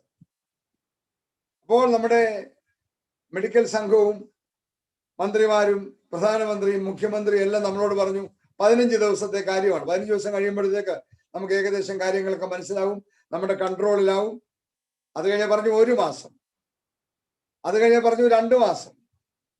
ഇപ്പൊ അവർ പറയുന്നത് എന്താണ്? ആർക്കും ഒരു പിടിയില്ല. ഇത് എപ്പോ തീരുമെന്നോ എന്താകുമെന്നോ യാതൊരു വിവരവും ഇല്ലാത്തൊരവസ്ഥയിലാണ് കാര്യങ്ങളുടെ പോക്ക്. നമ്മുടെ ബുദ്ധിയാണ്, അല്ലെങ്കിൽ നമുക്ക് ബുദ്ധി ഉണ്ട് എന്ന് തോന്നലാണ് പലപ്പോഴും നമ്മുടെ വിശ്വാസത്തിന് തടസ്സമായി നിൽക്കുന്നത്. ഹവ്വ ദൈവിക ജ്ഞാനത്തിന് വില കൊടുത്തില്ല. അതുകൊണ്ട് അവൾക്ക് പറുദീസ നഷ്ടപ്പെട്ടു. അവൾ വലിയ സ്വപ്നങ്ങൾ ഉണ്ടായിരുന്നത് കൂടെ നഷ്ടപ്പെട്ടു. പ്രിയപ്പെട്ടവരെ, വേദപുസ്തകത്തിൽ നമുക്ക് ഒരുപാട് ഉദാഹരണങ്ങൾ ഇത്തരത്തിൽ കാണാനായിട്ട് കഴിയും. യോനാ പ്രവാചകനോട് ദൈവം തമ്പുരാൻ പറഞ്ഞു, നീ നിനവയിലേക്ക് പോകണം, നിലവയിൽ പോയി അവിടുത്തെ ആളുകളോട് പ്രസംഗിക്കണം.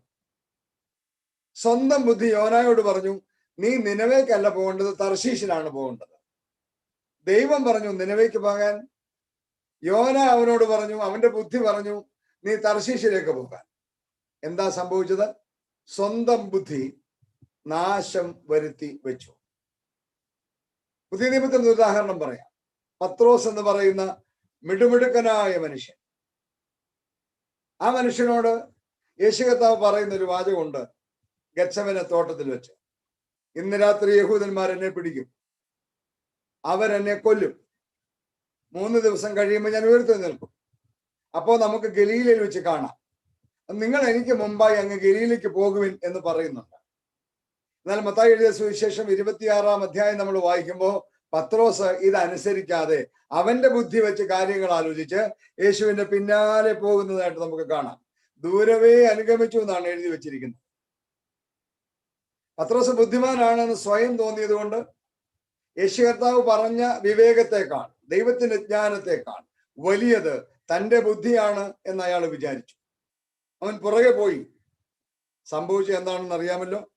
മത്തായി എഴുതിയ സുവിശേഷം 26-ാം അധ്യായം 75-ാം വാക്യം പറയുന്നത്, പത്രോസ് പുറത്തു പോയി അതിദുഃഖത്തോടെ കരഞ്ഞു എന്നതാണ്. പ്രിയപ്പെട്ടവരെ, വിശ്വാസം എന്നത് ദൈവിക ജ്ഞാനത്തിലുള്ള ദൃഢനിശ്ചയമാണ്. ബുദ്ധിയൊക്കെ നല്ലതാണ്.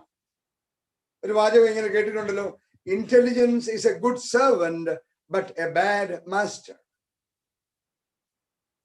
മനുഷ്യബുദ്ധിക്ക് നിരക്കുന്നതല്ല എങ്കിലും ദൈവിക ജ്ഞാനത്തെ ആരൊക്കെ അനുസരിച്ചിട്ടുണ്ടോ അവിടെയെല്ലാം അനുഗ്രഹം ഉണ്ടായിട്ടുണ്ട്. ദിവസം 6-ാം അധ്യായത്തിലാണ് നമ്മൾ നോഹയപ്പച്ചനെ കാണുന്നത്. 6-ാം അധ്യായം 13 മുതലുള്ള വാക്യങ്ങൾ ഭൂമിയിലെ ആദ്യത്തെ കപ്പൽ നിർമ്മാണത്തിന്റെ ആർക്കിടെക്ചറൽ ഡീറ്റെയിൽസ് ആണ്. നോഹയോട് ദൈവം തമ്പുരാൻ പറയാണ്, മഴ പെയ്യാൻ പോകുന്നു, മഴ വന്നു കഴിയുമ്പോഴത്തേക്ക് വെള്ളം പൊങ്ങും, വെള്ളം പൊങ്ങി കഴിയുമ്പോൾ രക്ഷപ്പെടണം, ഒരു പെട്ടകമുണ്ടാക്കി അതിനകത്ത് കയറണം. ഒരു കാര്യം ശ്രദ്ധിക്കേണ്ടതുണ്ട്, വേദപുസ്തകം ശരിക്കും വായിക്കുന്നവർക്ക് മനസ്സിലാകും, അന്ന് വരെ ഭൂമിയിൽ മഴ എന്ന ഒരു പ്രതിഭാസം ഉണ്ടായിട്ടേയില്ല. വേദപുസ്തകം വ്യക്തമായി എഴുതി വെച്ചിട്ടുണ്ട്, ഭൂമിയിൽ നിന്ന് തന്നെ മഞ്ഞ് പൊങ്ങും. ഉൽപ്പത്തി പുസ്തകം 2-ാം അധ്യായം 5-6 വാക്യങ്ങളിൽ അത് എഴുതിയിട്ടുണ്ട്. ഭൂമിയിൽ നിന്ന് മഞ്ഞ് പൊങ്ങി നിലത്തെ നനച്ചു വന്നു. അങ്ങനെയാണ് അന്ന് വരെ ഭൂമിയിലെ പ്രതിഭാസം. അതായത് ഭൂമിയിൽ നിന്ന് മഞ്ഞ് പൊങ്ങി ഭൂമിയെ നനയ്ക്കുന്നതല്ലാതെ മുകളിൽ നിന്ന് വെള്ളം വന്ന് ഭൂമിയിൽ ആരും കണ്ടിട്ടില്ല. ആ പശ്ചാത്തലത്തിലാണ് ദൈവം നോഹയോട് പറയുന്നത്, മുകളിൽ നിന്ന് വെള്ളം വരും, വെള്ളം പൊങ്ങും, എല്ലാവരും വെള്ളത്തിൽ നശിച്ചു പോകും. നശിക്കാതിരിക്കണമെങ്കിൽ നീ ഒരു പെട്ടകം ഉണ്ടാക്കണം. അതിന്റെ ഡീറ്റെയിൽസ് എല്ലാം പറഞ്ഞു കൊടുത്തു. ലോകത്തിൽ ആര് വിശ്വസിക്കും? ഒരു മനുഷ്യനും വിശ്വസിച്ചില്ല. കാരണം അന്ന് വരെ അവര് കണ്ടിട്ടില്ലാത്ത ഒരു കാര്യത്തെ കുറിച്ചാണ് പറയുന്നത്. എന്നാൽ 6-ാം അധ്യായം 22-ാം വാക്യത്തിൽ മനോഹരമായ ഒരു വാചകം നമുക്കാണ്. ഉൽപ്പത്തി പുസ്തകം 6-ാം അധ്യായം 22-ാം വാക്യം. ദൈവം തന്നോട് കൽപ്പിച്ചതൊക്കെയും നോഹ ചെയ്തു, അങ്ങനെ തന്നെ അവൻ ചെയ്തു. ദൈവം തന്നോട് കൽപ്പിച്ചതൊക്കെയും നോഹ ചെയ്തു, അങ്ങനെ തന്നെ അവൻ ചെയ്തു. ദൈവിക ജ്ഞാനത്തിലുള്ള ദൃഢനിശ്ചയമാണ് നോഹയെയും കുടുംബത്തെയും ആ വലിയ പ്രളയത്തിൽ നിന്ന് രക്ഷിച്ചത് നമുക്കറിയാം. ബാക്കി എല്ലാവരും വെള്ളത്തിൽ നശിച്ചുപോയി. മനുഷ്യൻ മാത്രമല്ല, സകല ജീവജാലങ്ങളും വെള്ളപ്പൊക്കത്തിൽ നശിച്ചു പോയപ്പോൾ ദൈവിക ജ്ഞാനത്തെ അനുസരിച്ച നോഹയും കുടുംബവും മാത്രം രക്ഷപ്പെട്ടു എന്ന് വിശുദ്ധ വേദപുസ്തകം പറയുകയാണ്. ഉൽപ്പത്തി പുസ്തകം 12-ാം അധ്യായത്തിലാണ് അബ്രഹാമിനെ ദൈവം വിളിക്കുന്നത്. അവിടെ എഴുതിയിരിക്കുന്നത് എന്താണ്? ഉൽപ്പത്തി പുസ്തകം 12-ാം അധ്യായം 1-ാം വാക്യം. ഒരു തരത്തിലും സാമാന്യ ബുദ്ധിക്ക് നിരക്കുന്ന ഒരു വിളിയല്ല. കാരണം വിഗ്രഹാരാധിയായിരുന്ന ഒരു മനുഷ്യനോട് ദൈവം തമ്പുരാൻ പറയാണ്, ഞാൻ നിന്നെ കാണിപ്പാനിരിക്കുന്ന ദേശത്തേക്ക് നീ പോവുക എന്ന. കാണിപ്പാനിരിക്കുന്ന,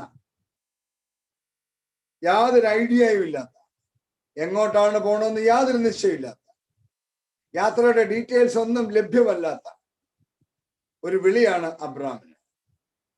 എന്നാൽ 12-ാം അധ്യായം 4-ാം വാക്യം നമ്മൾ വായിക്കുമ്പോൾ അവിടെ ഇങ്ങനെയാണ് എഴുതിയിരിക്കുന്നത്, യഹോവ തന്നോട് കൽപ്പിച്ചതുപോലെ അബ്രാം പുറപ്പെട്ടു.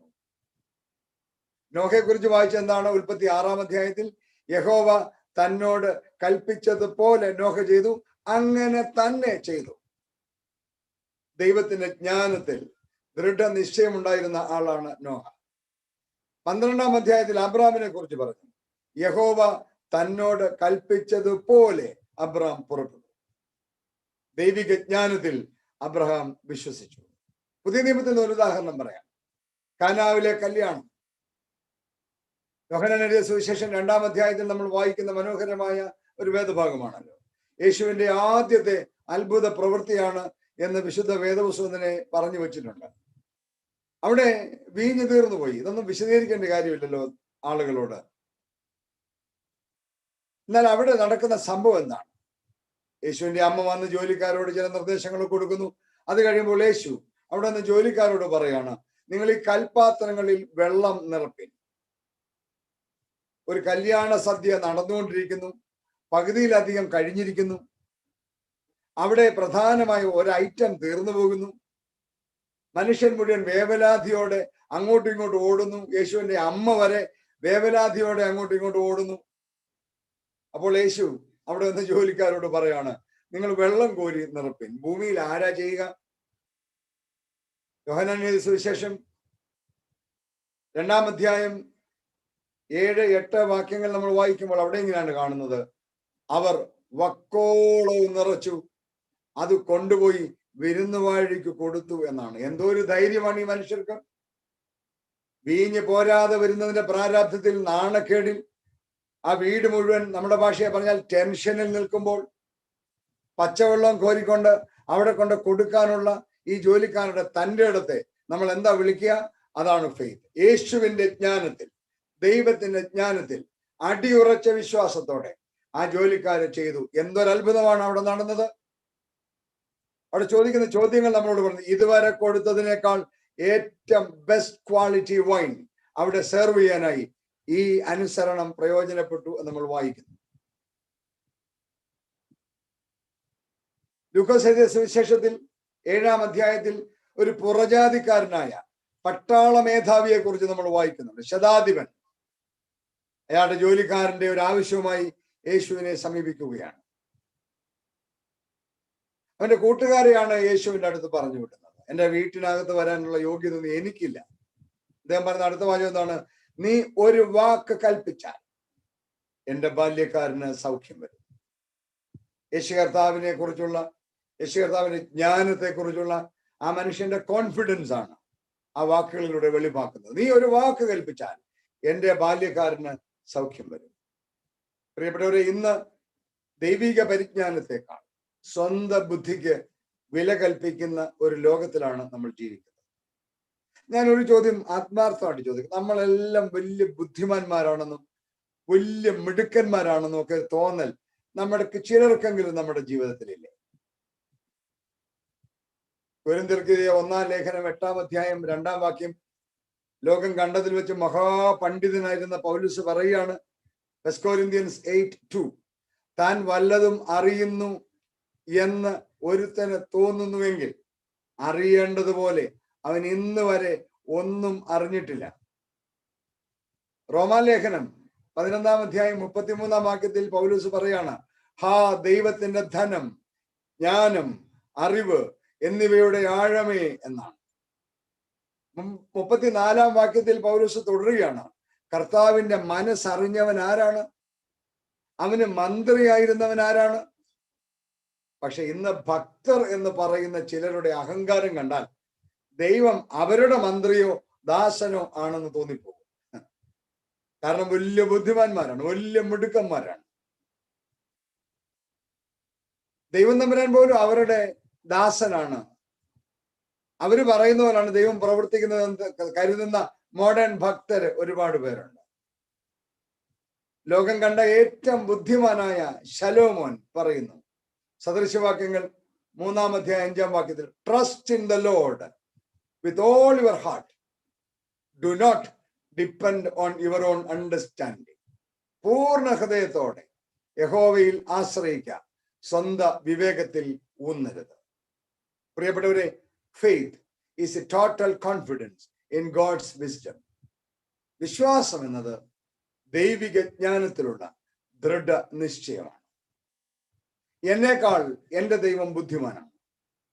എനിക്ക് ആവശ്യമുള്ളതെല്ലാം എനിക്കറിയാവുന്നതിനേക്കാൾ എൻ്റെ ദൈവത്തിന് അറിയാം. എൻ്റെ ശരീരം എന്താണ് എന്ന് എനിക്കറിയാവുന്നതിനേക്കാൾ എൻ്റെ ദൈവത്തിന് അറിയാം. എൻ്റെ നാളുകൾ എന്താണ് എന്ന് എനിക്കറിയാവുന്നതിനേക്കാൾ എൻ്റെ ദൈവത്തിന് അറിയാം. ആ ദൈവത്തിന്റെ ജ്ഞാനത്തിൽ ഉറപ്പുള്ളവന് മാത്രമേ വിശ്വാസിയായിരിക്കാൻ കഴിയൂ. അതുകൊണ്ടാണ് സങ്കീർത്തനക്കാരൻ ചോദിച്ചത്, എൻ മനമേ നീ എന്തിനാണ് ഉള്ളിൽ വിഷാദിച്ചിരിക്കുന്നത്? ദൈവത്തിൽ പ്രത്യാശ വെക്കുക. വിഷാദിച്ചത് കൊണ്ട് എന്ത് നേടാൻ കഴിയും? നമുക്കെല്ലാവർക്കും പേടിയാണ് അല്ലെ? കോവിഡ് എന്ന് കേൾക്കുമ്പോൾ പേടിയാണ്. എന്തോ ഒരു കഷ്ടമായാണ് ജീവിതം. വെളിയിൽ ഇറങ്ങില്ല, വെളിയിൽ ഇറങ്ങിപ്പോയാൽ വരുമ്പം മുതൽ കുളിയാണ്, ഭയങ്കര ബുദ്ധി വെച്ച് കാര്യങ്ങൾ ചെയ്യുകയാണ്. നല്ലതാണ്. ദൈവം തന്നതൊക്കെ പ്രായോഗികമായിട്ട് ചെയ്യുന്നതാണ്. പക്ഷേ നമ്മളെക്കാൾ ഈ കാര്യങ്ങൾ അറിയാവുന്ന ഒരാളാണ് ദൈവം എന്ന ബോധം നമുക്ക് വേണം. എന്നേക്കാൾ ഇതെല്ലാം അറിയാവുന്ന ആളാണ് ദൈവം. ഞാൻ താഴോട്ട് വരുമ്പോൾ അതിനെക്കുറിച്ച് വീണ്ടും പറയാനായിട്ട് ആഗ്രഹിക്കാം. അതുകൊണ്ട് ഒന്നാമത് മനസ്സിലാക്കിയിരിക്കുക, നമ്മൾ വിശ്വാസിയാണോ എന്ന് ചോദിച്ചാൽ ഒറ്റ ഉത്തരവേ ഉള്ളൂ, if you have confidence in God's wisdom you are a believer എന്ന് പറയാൻ കഴിയും. ദൈവത്തിന്റെ ജ്ഞാനത്തിൽ നിനക്ക് വിശ്വാസമുണ്ട്.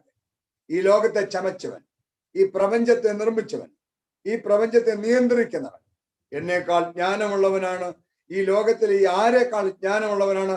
യേശു കർത്താവിനെ കുറിച്ച് തന്നെ പറയുന്നു, ഇതാ ശലോമോനിലും വലിയവരെന്ന് പറയുമ്പോൾ ലോകം കണ്ട ഏറ്റവും വലിയ ജ്ഞാനിയായ ശലോമോനിലും വലിയവനാണ് നമ്മുടെ കർത്താവ് എന്ന് പറയുമ്പോൾ ആ കോൺഫിഡൻസ് ആണ് ദൈവത്തിന്റെ മക്കളായ നമുക്ക് ഓരോരുത്തർക്കും ഉണ്ടാവേണ്ടത്. So faith is a total confidence in God's wisdom. 2, faith is a total confidence in God's love. വിശ്വാസം ദൈവിക സ്നേഹത്തിലുള്ള ദൃഢനിശ്ചയമാണ്. വേറെ ഭാഷയിൽ പറഞ്ഞാൽ ദൈവിക സ്നേഹത്തെ സംശയിക്കുന്നതാണ് അവിശ്വാസം എന്ന് പറയുന്നത്.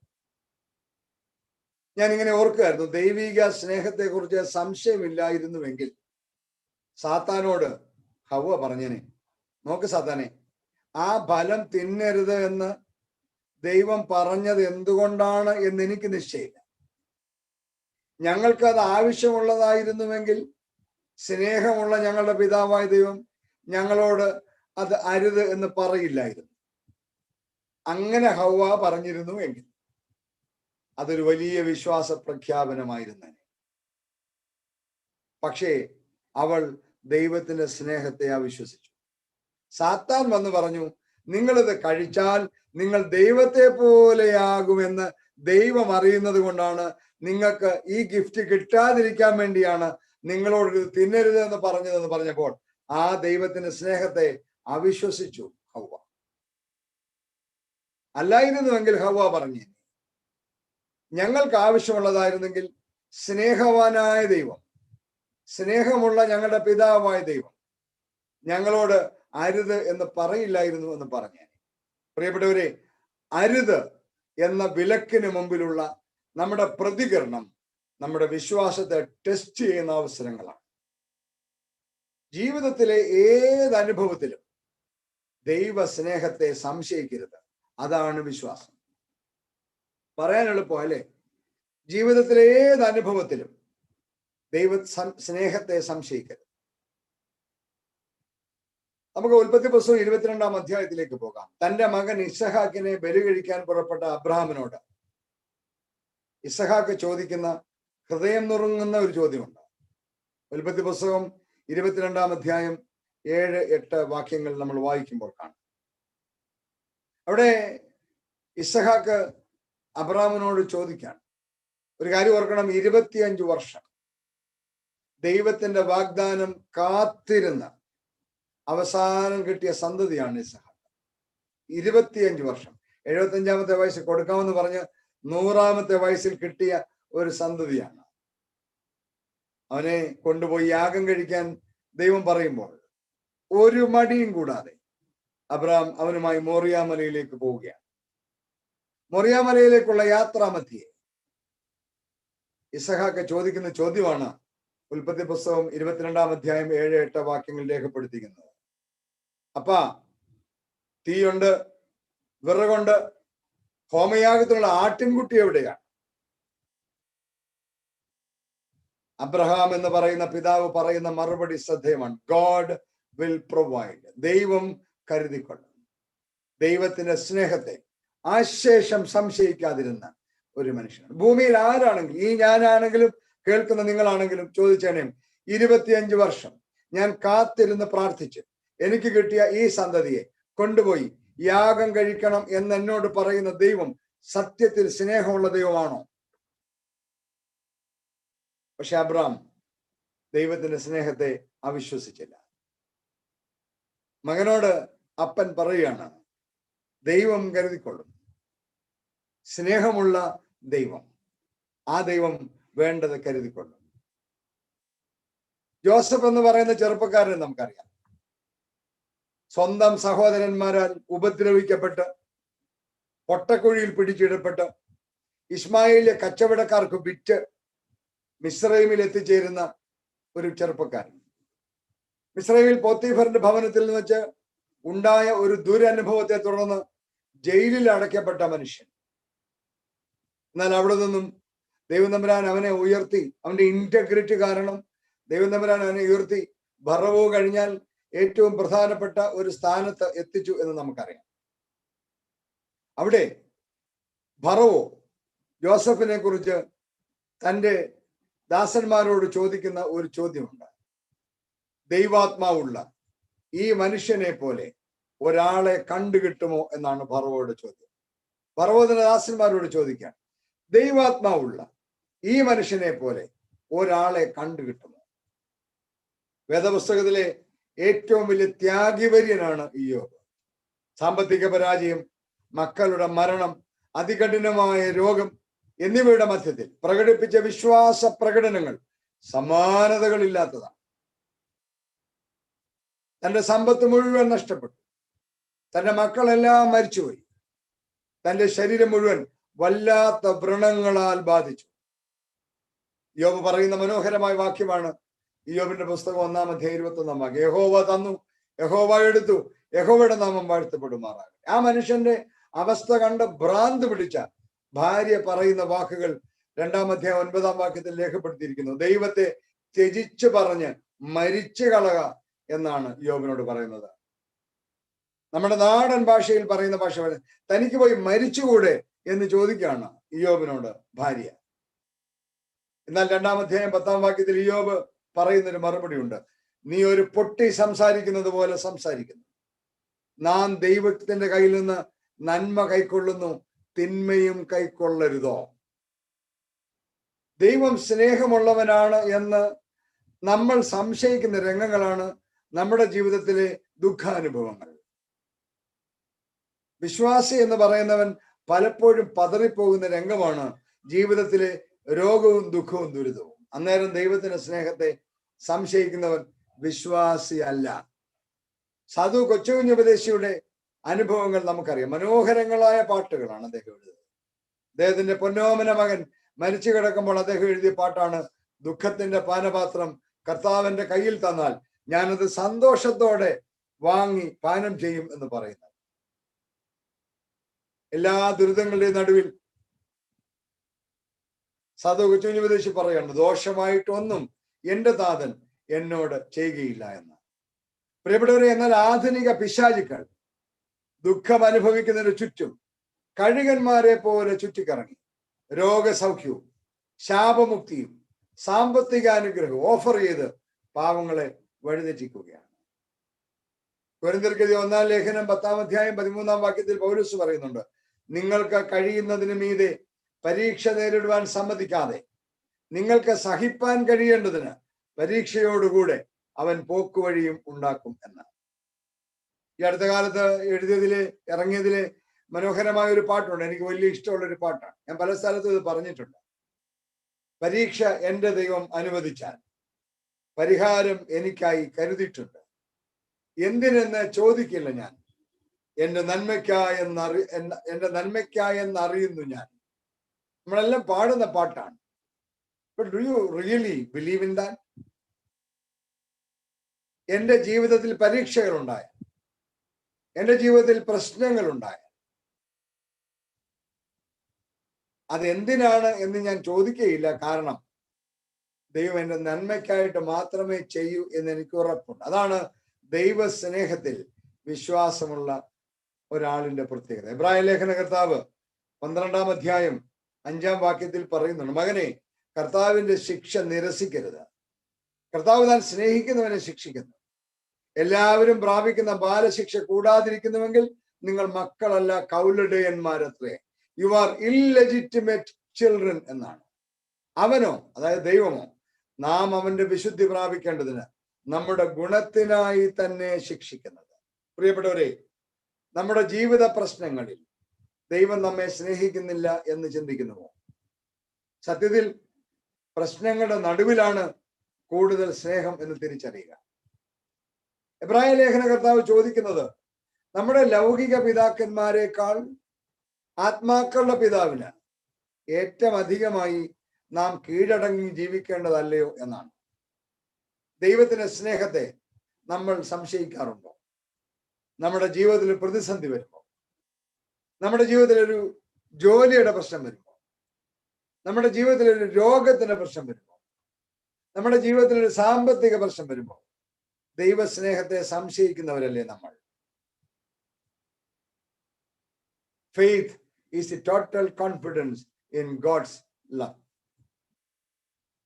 നമ്മെ ഏറ്റവും അധികം ബലപ്പെടുത്തുന്ന, എന്നെ ഒരുപാട് ചലഞ്ച് ചെയ്ത ഒരു ഉദാഹരണം ഇപ്പോൾ ഞാനിവിടെ പറയാൻ ആഗ്രഹിക്കും. ഗ്ലാഡിസ് സ്റ്റെയിൻസ് എന്ന് പറയുന്ന മഹതിയെ അറിയാത്ത ആളുകളില്ല.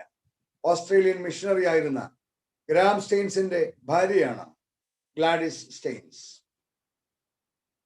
അവര് പറയുന്ന ഒരു വാചകം, തന്റെ ഭർത്താവിനെയും 2 ഓമന ആൺമക്കളെയും ജീവനോടെ കത്തിച്ച ഒരു സംഭവം വടക്കേ ഇന്ത്യയിൽ സംഭവിച്ചത് നമുക്ക് എല്ലാവർക്കും അറിയാം. Husband and 2 sons burned alive. പ്രിയപ്പെട്ടവരെ, 1999 ഡിസംബർ മാസത്തിൽ ടൈംസ് ഓഫ് ഇന്ത്യ ഈ ഗ്ലാഡിസ് സ്റ്റെയിൻസിനെ ഇന്റർവ്യൂ ചെയ്തതിന്റെ ഒരു ഫുൾ പേജ് ഇന്റർവ്യൂ എന്റെ കൈവശമുണ്ട്. 1999 ഡിസംബർ 3-ാം തീയതി ടൈംസ് ഓഫ് ഇന്ത്യ പത്രത്തിൽ വന്ന ഒരു ഇന്റർവ്യൂ. ഭർത്താവും 2 ആൺമക്കളും അതിക്രൂരമായി കൊല ചെയ്യപ്പെട്ട സന്ദർഭത്തിൽ പത്രക്കാർ ചോദിക്കുകയാണ്, നിനക്കൊന്നും തോന്നുന്നില്ലേ? ഈ ദൈവത്തെ അവിശ്വസിക്കാൻ തോന്നുന്നില്ലേ? ഈ ദൈവം സ്നേഹമാണ് എന്ന് നിങ്ങൾ ലോകത്തോട് മുഴുവൻ പ്രസംഗിച്ചുകൊണ്ട് നടക്കുന്നല്ലേ? ഈ ദൈവത്തിന്റെ സ്നേഹത്തിൽ ഇനിയും നിനക്ക് വിശ്വസിക്കാനായിട്ട് കഴിയുമോ? ഗ്ലാഡിസ്റ്റെയിൻസ് പറഞ്ഞ മറുപടി, it is not given to us to question why. We have to accept both good and evil from our loving Father എന്നാണ്. എന്തുകൊണ്ട് എന്ന് ചോദിക്കാൻ നമുക്ക് അവകാശമില്ല. സ്നേഹമുള്ള പിതാവിൽ നിന്ന് നന്മയും തിന്മയും സ്വീകരിക്കാൻ മനസ്സുണ്ടാവണം. ഭർത്താവും 2 ആൺമക്കളും തീ വെച്ച് കൊല ചെയ്യപ്പെട്ടതിന്റെ മധ്യത്തിൽ നിന്നുകൊണ്ട് ആ സ്ത്രീ പറയുകയാണ്, it is not given to us to question why. We have to accept both good and evil from our loving Father. വിശ്വാസം എന്നത് ദൈവിക സ്നേഹത്തിലുള്ള ദൃഢനിശ്ചയമാണ്. 2 കാര്യങ്ങൾ ഞാൻ പറഞ്ഞു. Faith is a total confidence in God's wisdom. Faith is a total confidence in God's power, love. ഇനി 3-ാമത്തെ വിഷയം, faith is a total confidence in God's power. ദൈവത്തിന്റെ ശക്തിയിലുള്ള ദൃഢനിശ്ചയത്തെയാണ് വിശ്വാസം എന്ന് പറയുന്നത്. ദൈവിക ശക്തിയിലുള്ള ദൃഢനിശ്ചയം. ഉൽപ്പത്തി പുസ്തകം 15-ാം അധ്യായത്തിൽ 3 മുതലുള്ള വാക്യങ്ങളിൽ അബ്രഹാമിന്റെ ജീവിതകാലത്ത് സന്തതിയെ കൊടുക്കാമെന്ന് ആവർത്തിക്കുകയാണ്. 12-ാം അധ്യായം മുതൽ ആവർത്തിക്കുകയാണ്, ഞാൻ നിനക്ക് സന്തതിയെ തരാം എന്ന്. 15-ാം അധ്യായത്തിൽ നമ്മൾ വായിക്കുമ്പോൾ ഇതുവരെ മക്കൾ ഉണ്ടാകാതെ വരുമ്പോൾ അബ്രഹാം ചോദിക്കുന്ന ഒരു ചോദ്യമുണ്ട്, ഈ എൻ്റെ വീട്ടിലെ ദാസനായ എലിയാസാറാണോ എൻ്റെ അനന്തരാവകാശിയായി നീ ഉദ്ദേശിക്കുന്ന ആള്?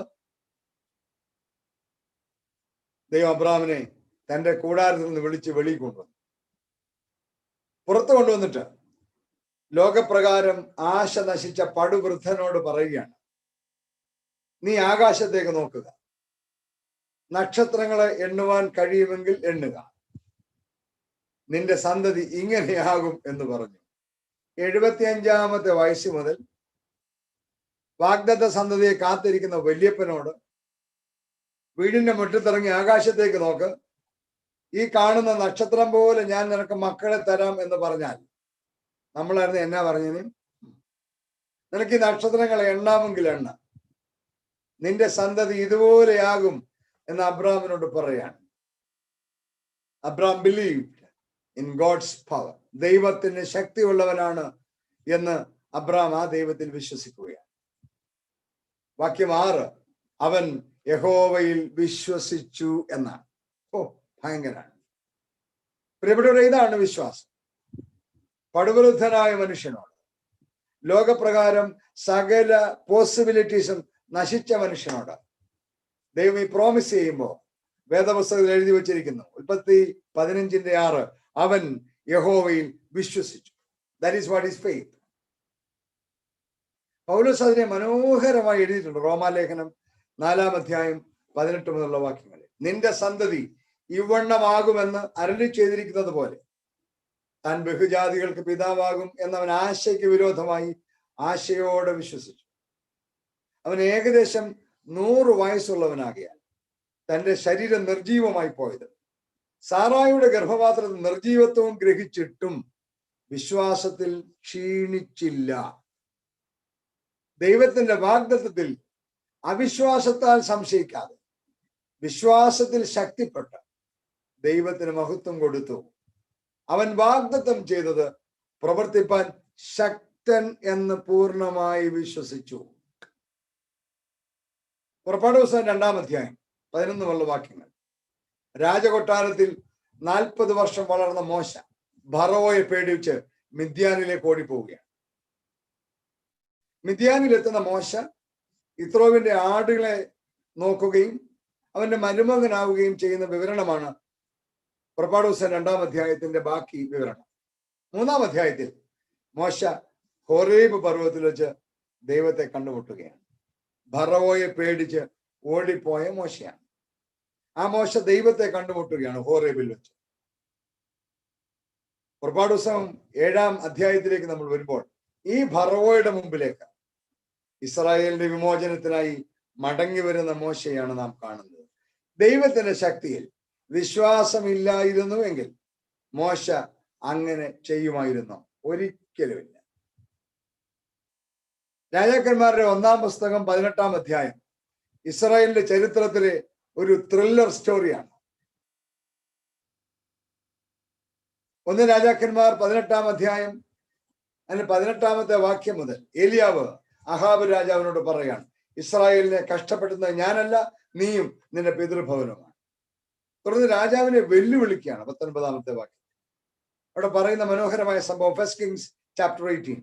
എല്ലാ ഇസ്രായേലിനെയും എന്നുവെച്ചാൽ ഇസ്രായേലിലെ സകല ജനത്തെയും ആഹാബിന്റെ കൊട്ടാരത്തിൽ സ്പോൺസർ ചെയ്ത് ജീവിക്കുന്ന ബാലിന്റെ 480 പ്രവാചകന്മാരെയും 400 അശേര പ്രവാചകന്മാരെയും കർമ്മേൽ സംഭവത്തിൽ കർമ്മേൽ പർവ്വതത്തിൽ വിളിച്ചു കൂട്ടാൻ പറഞ്ഞു.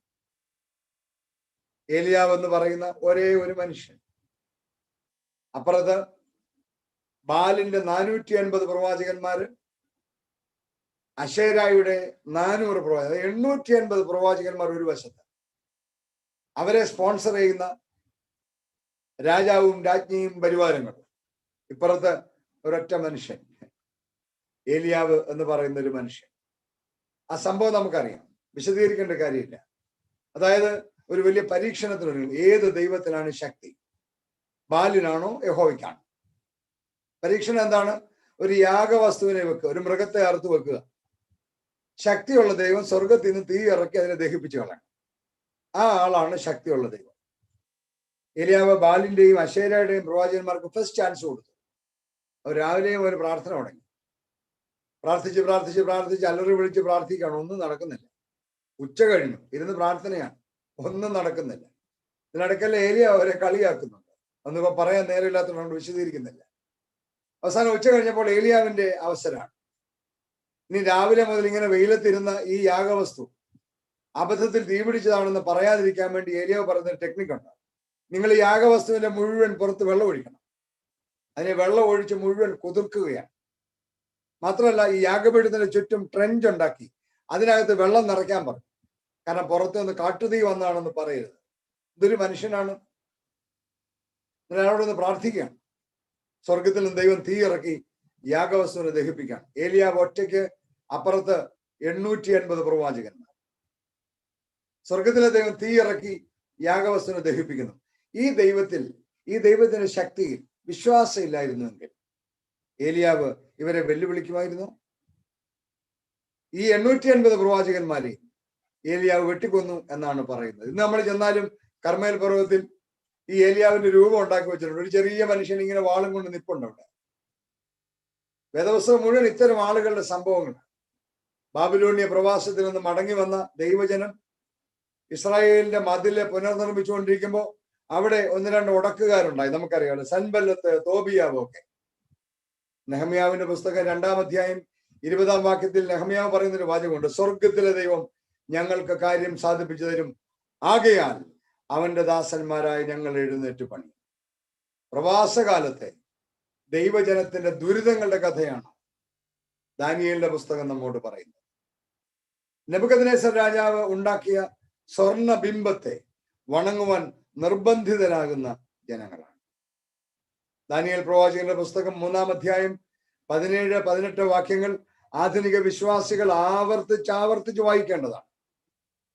ശദ്രക്ക്, മേശക്ക്, അബേദ്നെഗോ എന്ന ചെറുപ്പക്കാർ പറയുകയാണ്, ഞങ്ങൾ സേവിക്കുന്ന ദൈവത്തിന് ഞങ്ങളെ വിടുവിപ്പാൻ കഴിയുമെങ്കിൽ അവൻ ഞങ്ങളെ എരിയുന്ന തീച്ചൂളയിൽ നിന്നും രാജാവിന്റെ കയ്യിൽ നിന്നും വിടുവിക്കും. അല്ലെങ്കിലും ഞങ്ങൾ രാജാവിന്റെ ദേവന്മാരെ സേവിക്കുകയില്ല. രാജാവ് നിർത്തിയ സ്വർണബിംബത്തെ നമസ്കരിക്കുകയില്ല. 19-ാമത്തെ വാക്യം മനോഹരമാണ്. ചൂള 7 മടങ്ങ് ചൂടുപിടിപ്പിക്കുക.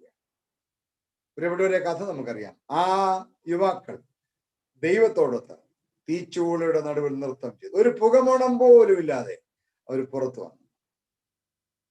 കർത്താവിന്റെ, ദൈവത്തിന്റെ, യഹോവയുടെ ശക്തിയിൽ വിശ്വാസമുണ്ടായിരുന്നവരാണ് ഈ ദൈവമക്കൾ എന്ന കാര്യം മറക്കരുത്. കർത്താവിന്റെ ശിഷ്യന്മാരെ നോക്കുക.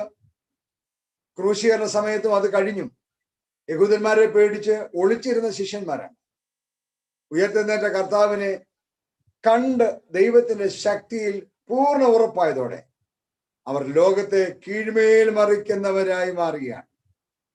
പ്രിയപ്പെട്ടവരെ, ഇന്നും കുറെ ആളുകളെങ്കിലും ഇന്നും പിശാചിന്റെ പ്രലോഭനത്തിൽപ്പെടാതെ ജീവിതത്തിന്റെ തീച്ചൂളകളുടെ നടുവിൽ ദൈവത്തോടൊപ്പം നൃത്തം ചെയ്യുന്നുണ്ട് എന്ന യാഥാർത്ഥ്യം ആരും മറക്കരുത്. വേദപുസ്തകം കൃത്യമായി പറയുന്നു, ദൈവം മാത്രമാണ് ബലവാൻ. ലോകം മുഴുവൻ ഇന്ന് സമ്മതിക്കുകയാണ്, ഇനി ദൈവം വിചാരിച്ചാലല്ലാതെ യാതൊരു രക്ഷയില്ല. നമ്മൾ സാധാരണ വിശ്വാസികളെന്ന് പറയുന്ന ഒരു ഒറ്റ കൈക്ക് പറയുന്ന ഒരു വാചകമാണ്. എന്താണെന്നറിയാമോ? ഞങ്ങൾ സകല നോക്കി ഇനി ദൈവത്തിന്റെ കയ്യിൽ ഏൽപ്പിക്കുകയാണ്. കാരണം നമ്മുടെ സകല പരിപാടിയും കഴിഞ്ഞു, ഇനി ദൈവം വേണേ ചെയ്തോട്ടതാണ്. ഇപ്പൊ ലോകം പോലും അങ്ങനെ പറയുന്നത്, ലോകാരോഗ്യ സംഘടന പോലും അങ്ങനെ പറയുന്നത്. ഞങ്ങളൊക്കെ കൈവിട്ടു പോയി, ഇനി ഞങ്ങൾക്ക് ഒന്നും ചെയ്യാനൊക്കത്തില്ല. ഞങ്ങൾ വിചാരിച്ചു ഞങ്ങളെ കൊണ്ട് വല്ലതൊക്കെ കൺട്രോൾ ചെയ്യാമെന്ന്, പക്ഷേ ഒന്നും നടക്കില്ല എന്ന് ബോധ്യമായി. ഇനി ദൈവം വിചാരിച്ചാലേ നടക്കൂ. അപ്പൊ വേദപുസ്തകം കൃത്യമായിട്ട് പറയുന്നു, ദൈവം മാത്രമാണ് ബലവാൻ. ലോകത്തിലെ ബലവാന്മാരെല്ലാം നിഷ്പ്രഭരായി പോയി അല്ലേ? നമുക്കറിയാം, Napoleon Bonaparte, Saddam Hussein, colonel Gaddafi, bin Laden എന്നീ എല്ലാവരും. കേണൽ ഗദ്ദാഫിയെ കൊന്ന ആ സംഭവം, അതിന്റെ പത്രക്കട്ടിങ് എന്റെ കയ്യിൽ ഇരിപ്പുണ്ട്. വർഷങ്ങളായി എത്രയോ ആളുകളെ നിഷ്ഠൂരമായി കൊന്നു കൂട്ടിയ മനുഷ്യനാണ്. ആ മനുഷ്യൻ അഴുക്കുവെള്ളം ഒഴുകുന്ന ഒരു ചാലിനകത്ത് ഒളിച്ചിരിക്കേണ്ടി വന്നു. അവസാനം അയാളെ ആ അഴുക്ക് ചാലിൽ നിന്ന് പട്ടാളക്കാർ വലിച്ചു വെളിയിലിറക്കിയിട്ട് തോക്ക് ചൂണ്ടി നിൽക്കുന്ന ഫോട്ടോ എൻ്റെ കയ്യിൽ ഇരിപ്പുണ്ട്. കേണൽ ഗദ്ദാഫി തന്റെ അവസാനമായി പട്ടാളക്കാരോട്, please don't shoot, don't shoot. ആ ഫോട്ടോയുടെ അടിക്കുറിപ്പ് തന്നെ എങ്ങനെയാണ്? Don't shoot, don't shoot. എന്തിയെ ലോകത്തിലെ കേമന്മാരെല്ലാം എല്ലാം പോയി, ദൈവം മാത്രമാണ് ബലവാൻ. ഉൽപ്പത്തി പുസ്തകം 18-ാം അധ്യായം 4-ാം വാക്യം പറഞ്ഞു, യഹോവയാൽ കഴിയാത്ത കാര്യമുണ്ടോ? ലൂക്കോസ് 1:37 പറഞ്ഞു, ദൈവത്തിന് ഒരു കാര്യവും അസാധ്യമല്ലല്ലോ. യെശയ്യാവ് 45 പറയുന്നു, സകല ഭൂസീമാവാസികളുമായുള്ളവരെ എങ്കിലേക്ക് തിരിഞ്ഞ് രക്ഷപ്പെടുവിൻ, ഞാൻ അല്ലാതെ വേറൊരു ദൈവമില്ലല്ലോ. വിശ്വാസം എന്നത് ദൈവിക ശക്തിയിലുള്ള ദൃഢനിശ്ചയമാണ്. പ്രിയരെ, ഞാൻ ഇന്നത്തെ ധ്യാനം അവസാനിപ്പിക്കുകയാണ്. What is faith? ഇന്ന് ലോകം മുഴുവൻ ഭീതിയോടെ, എന്റെ ആത്മാവേ നീ വിഷാദിച്ച് ഉള്ളിൽ ഞരങ്ങുന്നതെന്ത്? സങ്കീർത്തനക്കാരൻ ചോദിച്ച ചോദ്യമാണ്. എന്റെ ആത്മാവേ നീ വിഷാദിച്ച് ഉള്ളിൽ ഞരങ്ങുന്നതെന്ത്? ദൈവത്തിൽ പ്രത്യാശ വെക്കുക. ദൈവത്തിൽ പ്രത്യാശ ഇല്ലാത്തത് കൊണ്ടാണ് നീ ഞരങ്ങുന്നത്. കോവിഡ്, നീ ഉള്ളത്തിൽ ഞരങ്ങുന്നത് എന്തിനാണ്? ദൈവത്തിൽ പ്രത്യാശ വയ്ക്കുക. കാരണം ഈ ദൈവമല്ലാതെ ഈ വിപത്തിൽ നിന്ന് ലോകത്തെ രക്ഷിക്കാൻ ആർക്കും സാധ്യമല്ല, ഒന്നിനും സാധ്യമല്ല. What is faith? Faith is a total confidence in God's decision. വിശ്വാസം എന്നത് ദൈവിക ജ്ഞാനത്തിലുള്ള ദൃഢനിശ്ചയമാണ്. Faith is a total confidence in God's love. വിശ്വാസം എന്നത് ദൈവിക സ്നേഹത്തിലുള്ള ദൃഢനിശ്ചയമാണ്. Faith is a total confidence in God's power. വിശ്വാസം എന്നത് ദൈവിക ശക്തിയിലുള്ള ദൃഢനിശ്ചയമാണ്. Do you have faith? Are you a believer? നമ്മുടെ പ്രാരംഭ രാത്രിയിലെ ധ്യാനം അവസാനിപ്പിക്കുന്നതിന് മുമ്പ് ഒരു നിമിഷം നമുക്ക് ദൈവസന്നിധിയിൽ നിന്ന് നമ്മളെ കുറിച്ച് ആലോചിച്ച് നോക്കാം. പ്രിയപ്പെട്ടവരെ, ഈ കോവിഡിന്റെ പശ്ചാത്തലത്തിൽ ഇന്ന് നമ്മൾക്ക് എല്ലാവർക്കും പറയാൻ ഒറ്റ കാര്യമുള്ളൂ, കോവിഡ് കോവിഡ്, അത് മാത്രമേ പറയാനുള്ളൂ. ഇതിന്റെ പശ്ചാത്തലത്തിൽ ഇന്ന് ഞാൻ പറഞ്ഞ വിഷയവും ഇന്ന് നമ്മൾ വായിച്ച സങ്കീർത്തനവും നമ്മെ വെല്ലുവിളിക്കാണ്. എന്റെ ആത്മാവേ നീ വിഷാദിച്ച് ഉള്ളിൽ ഞരങ്ങുന്നത് എന്താണ്? ദൈവത്തിൽ പ്രത്യാശ വെക്കുക. അവൻ എന്റെ മുഖപ്രകാശക രക്ഷയാണ്. ഈ ഭൂമിയിൽ ഇന്ന് നമ്മെ രക്ഷിക്കാൻ യഹോവയായ ദൈവം മാത്രമേ. അവന്റെ ജ്ഞാനത്തിൽ വിശ്വസിക്കണം, അവന്റെ സ്നേഹത്തിൽ വിശ്വസിക്കണം, അവന്റെ ശക്തിയിൽ വിശ്വസിക്കണം. അപ്പോഴാണ് നമ്മൾ വിശ്വാസികളാകുന്നത്. ഓർമ്മയുണ്ടല്ലോ, ശിഷ്യന്മാര് ഗലീലക്കടലിൽ യാത്ര ചെയ്യുമ്പോൾ കൊടുങ്കാറ്റുണ്ടാകുന്നു. ഒറ്റ വാക്കുകൊണ്ട് കൊടുങ്കാറ്റിനെ അവസാനിപ്പിച്ചവനാണ്. ഒറ്റ വാക്കുകൊണ്ട് കൊടുങ്കാറ്റിനെ അവസാനിപ്പിച്ചു. നീ ഒരു വാക്ക് കൽപ്പിച്ചാൽ എൻ്റെ ബാല്യക്കാരന് സൗഖ്യം വരും എന്ന് പുറജാതിക്കാരൻ പറഞ്ഞ ദൈവമാണ്. ആ ദൈവത്തിന്റെ മക്കളായ നമ്മോട് ഈ രാത്രി ചോദിക്കാണ്, നിന്റെ ഉള്ളിൽ എന്തിനാണ് നീ വിഷാദിച്ച് ഞരങ്ങുന്നത്? ദൈവത്തിൽ പ്രത്യാശ വെക്കുക. Faith is the total confidence in God's wisdom. Faith is the total confidence in God's love. Faith is the total confidence in God's power. ദൈവം നമ്മെ സമൃദ്ധമായി അനുഗ്രഹിക്കട്ടെ.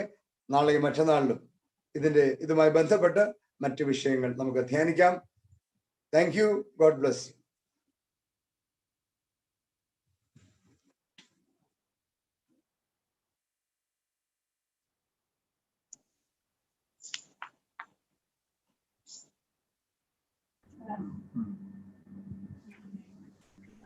തോമസ് ജോൺ അങ്കിൾ പ്രാർത്ഥിക്കും. തോമസ് ജോൺ അങ്കിൾ പ്രാർത്ഥിക്കും. ഞങ്ങൾ ദൈവമായ കർത്താവേ, ഈ മനോഹരമായ സന്ധ്യാസമയത്താണ് ഞങ്ങളെ സ്തുതിക്കുന്നത്. കർത്താവേ, എഡോ മിഷനായിട്ട് ഇതുപോലെ കൺവെൻഷൻ ക്രമീകരിക്കുവാൻ തക്കവണ്ണം കർത്താവേ, ഈ COVID-19 സമയത്ത് ഒരുക്കി തന്ന അവസരത്തിനായിട്ട് സ്തോത്രം ചെയ്യുന്നു. കർത്താവേ, ഞങ്ങൾ വന്നപ്പോൾ മുതൽ കർത്താവേ, അവിടുത്തെ സാന്നിധ്യം ഞങ്ങളുടെ കൂടെ നിർവഹിക്കാട് സ്തോത്രം ചെയ്യുന്നു. കർത്താവെ, വചനം സംസാരിച്ച മോനാട് സ്തോത്രം ചെയ്യുന്നു. കർത്താവെ, നിന്റെ മോനെ ശക്തീകരിച്ച് ബലപ്പെടുത്തി ഉറക്കാട് സ്തോത്രം. കർത്താവെ, ഞങ്ങൾ വിശ്വാസം എങ്ങനെയുണ്ടെന്ന് ചിന്തിക്കുവാൻ തക്കവണ്ണം കർത്താവെ, ഈ സന്ധ്യാസമയത്ത് കർത്താവെ ഒരിക്കൽ അവസരനാട് സ്തോത്രം. കർത്താവെ, എന്താണ് വിശ്വാസം ഞങ്ങളോട് വിശദമായിട്ട് കർത്താവെ നിന്റെ മുൻകൂടി കേൾപ്പിച്ചല്ലോ. കർത്താവെ, സ്തോത്രം ചെയ്യുന്നു. കർത്താവെ, ദൈവത്തിനുള്ള ജ്ഞാനവും സ്നേഹവും ശക്തിയിലുമുള്ള ദൃഢനിശ്ചയമാണ് കർത്താവെ വിശ്വാസം എന്ന് കർത്താവ് ഞങ്ങൾ കേൾപ്പിച്ചത്. കർത്താവെ, ഞങ്ങളെ തന്നെ കർത്താവെ, ഞങ്ങൾ വിശ്വാസം എങ്ങനെയുണ്ടെന്ന് കർത്താവെ ഞങ്ങൾ ചിന്തിക്കുവാൻ തക്കണം. കർത്താവെ, എല്ലാ മക്കളെയും ഈ സന്ധ്യാസമയത്ത് കർത്താവെ ഒരുക്കണമെന്ന് പ്രാർത്ഥിക്കുന്നു. കർത്താവെ, ദൈവത്തിൽ പ്രത്യാശയുള്ളവരായിട്ട് ജീവിക്കാൻ തക്കണം സഹായിക്കുന്ന കർത്താവെ. എൻ്റെ ആത്മാവെന്ന വിഷയത്തിൽ ഞരങ്ങുന്നത് എന്ത്? ദൈവത്തിൽ പ്രത്യാശ വെക്കുക. അവന്റെ മുഖപ്രകാശ രക്ഷയനാന്ന് പറഞ്ഞ കർത്താവെ ഞങ്ങൾ കേൾപ്പിച്ചില്ല. കർത്താവെ, ആ വിശ്വാസത്തിൽ കർത്താവെ, പ്രത്യാശയിൽ കർത്താവ് ജീവിക്കാൻ തക്കണം. കർത്താവെ, എല്ലാതിന്റെ മക്കളെ എടുത്ത് ഉപയോഗിക്കുന്ന പ്രത്യേകം പ്രാർത്ഥിക്കുന്നു. കർത്താവെ, വചനം സംസാരിച്ചിന്റെ മാന ശക്തീകരണെ ബലപ്പെടുത്തുന്ന കർത്താവെ, നാളത്തെ അടുത്ത 2 ദിവസത്തെ കൺവെൻഷനിലെടുത്ത സാന്നിധ്യം ഉണ്ടാക്കുന്ന പ്രത്യേകം പ്രാർത്ഥിക്കുന്നു. കർത്താവെ, ശക്തമായ ദൂത് വിളമ്പുവാൻ തക്കണം കർത്താവിന്റെ മകനെ എടുത്ത് ഉപയോഗിക്കുന്ന പ്രത്യേകം പ്രാർത്ഥിക്കുന്നു. കർത്താവെ, ഞങ്ങൾക്ക് ഇത്രയും പേർക്ക് കർത്താവെ ഇന്നത്തെ കൺവെൻഷനിൽ സംബന്ധിക്കുവാൻ തക്ക ഒരുക്കിയ അവസരനാട് സ്തോത്രം. കർത്താവെ, ഞങ്ങൾ ഇടവയെ മുറ്റുമായിട്ട് പ്രത്യേക ക്രമം വെച്ച് പ്രാർത്ഥിക്കുന്നു. കർത്താവെ, അനുഗ്രഹിക്കുന്ന വഴി നടത്തുന്ന കർത്താവെ, കഴിഞ്ഞ 14 വർഷക്കാലം ഇടവയായിട്ട് വഴി നടത്തുവാൻ സ്തോത്രം. കർത്താവെ, ഇടവയെ സമൃദ്ധമായിട്ട് അനുഗ്രഹിക്കണേ. ഇടവയ്ക്ക് നേരത്തെ അച്ഛനോട് പ്രത്യേകം പ്രാർത്ഥിക്കുന്ന കർത്താവെ, നിന്റെ മനെ ശക്തീകരണെ ബലപ്പെടുത്തുന്ന കർത്താവെ. എല്ലാ കൂടുന്ന എല്ലാ മക്കളെ അനുഗ്രഹിക്കണേ. കർത്താവെ, ഞങ്ങളിപ്പോൾ പിരിയിട്ട് കർത്താവെ അവിടുത്തെ സമാധാനം ഞങ്ങളോട് കൂടി ഇരിക്കണമേ. രാത്രി കർത്താവെ ഞങ്ങൾക്ക് സുഖമായ ഉറക്കത്തെ പ്രധാനം പ്രത്യേകം പ്രാർത്ഥിക്കുന്നു. കർത്താവെ, അതിരാവിലെ എഴുന്നേൽപ്പാൻ സഹായിക്കുന്ന പ്രത്യേകം പ്രാർത്ഥിക്കുന്നു. നാളത്തെ കൺവെൻഷനിൽ അവിടുത്തെ സാന്നിധ്യം ഉണ്ടായിരിക്കണമേ. ക്രൂര എല്ലാവരെയും കാത്തുകൊള്ളണമേ. സകലമാനവും മഹത്വം എടുക്കണമേ. സകലവും യേശുവിന്റെ നാമത്തിൽ അപേക്ഷിക്കുന്നു. കണ്ടു കേൾക്കണമേ. നമ്മുടെ കൺവെൻഷന്റെ 1ാമത്തെ ദിനം ദൈവം തമ്പുരാൻ നമ്മളെ വളരെ അനുഗ്രഹീതമായിട്ട് അനുഗ്രഹിച്ചു എന്നുള്ളത് നമുക്കെല്ലാവർക്കും ബോധ്യപ്പെട്ട സംഗതിയല്ലേ? തീർച്ചയായിട്ടും ദൈവത്തിന്റെ ആത്മാവ് നമ്മളോട് ഓരോരുത്തരോടും സംസാരിച്ചു. നാളത്തെ ദിവസത്തിനായിട്ട് നമുക്ക് ദൈവത്തോട് പ്രാർത്ഥിക്കാം. നാളത്തെ ശുശ്രൂഷയിലും ദൈവ സാന്നിധ്യം നമ്മൾ ഓരോരുത്തരും അനുഭവിക്കുവാൻ ഇടയാക്കണമേ എന്ന് നമുക്ക് പ്രാർത്ഥിക്കാം. പ്രത്യേകിച്ച് അച്ഛനെ ഒരുക്കണമേ എന്ന് ദൈവത്തോട് പ്രാർത്ഥിക്കാം. നാളെയും നമ്മളെല്ലാവരും തന്നെ ഈ ഓൺലൈൻ മീറ്റിങ്ങിൽ സംബന്ധിക്കത്തക്കവണ്ണം ഒരുങ്ങണം. പ്രത്യേകിച്ച് ഇതിന്റെ നമുക്ക് ചില ടെക്നിക്കൽ അസിസ്റ്റൻസ് തരുന്ന പ്രിയപ്പെട്ട എല്ലാവരെയും നമ്മൾ പ്രത്യേകിച്ച് ഓർത്ത് പ്രാർത്ഥിക്കണം. ഇവിടെ വന്ന് പാട്ട് പാടുന്നവർ, അതുപോലെ തന്നെ മറ്റു തരത്തിൽ നമ്മളെ സഹായിക്കുന്നവർ, ഇവരെല്ലാവരും തന്നെ ഇതിന്റെ ഭാഗമാണ്. അവരെല്ലാവരെയും ഓർത്ത് പ്രാർത്ഥിക്കണം. ഈ ദിവസം ദൈവം നമ്മുടെ വിശ്വാസത്തിന്റെ വിവിധ അനുഭവങ്ങളെ കുറിച്ച് ആഴത്തിൽ ദൈവത്തിന്റെ വചനത്തിൽ നിന്ന് കേൾക്കുവാനായിട്ട് ഇടയാക്കി. അച്ഛനോടുള്ള നന്ദി ഞാൻ അറിയിക്കുന്നു. ഇനി 3 ദിവസം ഉണ്ടല്ലോ. എന്നാൽ ഇന്ന് ഒരിക്കൽ കൂടെ അച്ഛനോടുള്ള സ്നേഹവും കടപ്പാടും ഞാൻ അറിയിക്കട്ടെ. ഇപ്പൊ കർത്താവ് പഠിപ്പിച്ച കർത്തൃ പ്രാർത്ഥന നമുക്ക് എല്ലാവർക്കും കൂടെ ചേർന്ന് പ്രാർത്ഥിക്കാം.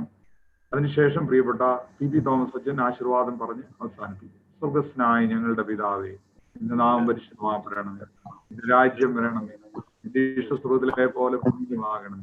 ഞങ്ങൾക്ക് ആവശ്യമുള്ള ആഹാരം ഞങ്ങൾക്ക് ആരോട് ഞങ്ങൾ കടങ്ങളും ദോഷങ്ങളും ഞങ്ങളെ പരീക്ഷയിൽ പ്രവേശിപ്പിക്കാതെ ദുഷ്ടൻ ഞങ്ങളെ രക്ഷിക്കും. ഇന്നോട് നാല് രാജ്യവിഷ്ടിക്കുകയും ഇന്നേക്ക് നിനക്കുള്ളതാകുന്നു. നമ്മുടെ കർത്താവ് യേശു മിശിഹായുടെ കൃപയും സമാധാനവും അനുഗ്രഹങ്ങളും പ്രിയരെ നാം ഓരോരുത്തരുടെ മേലും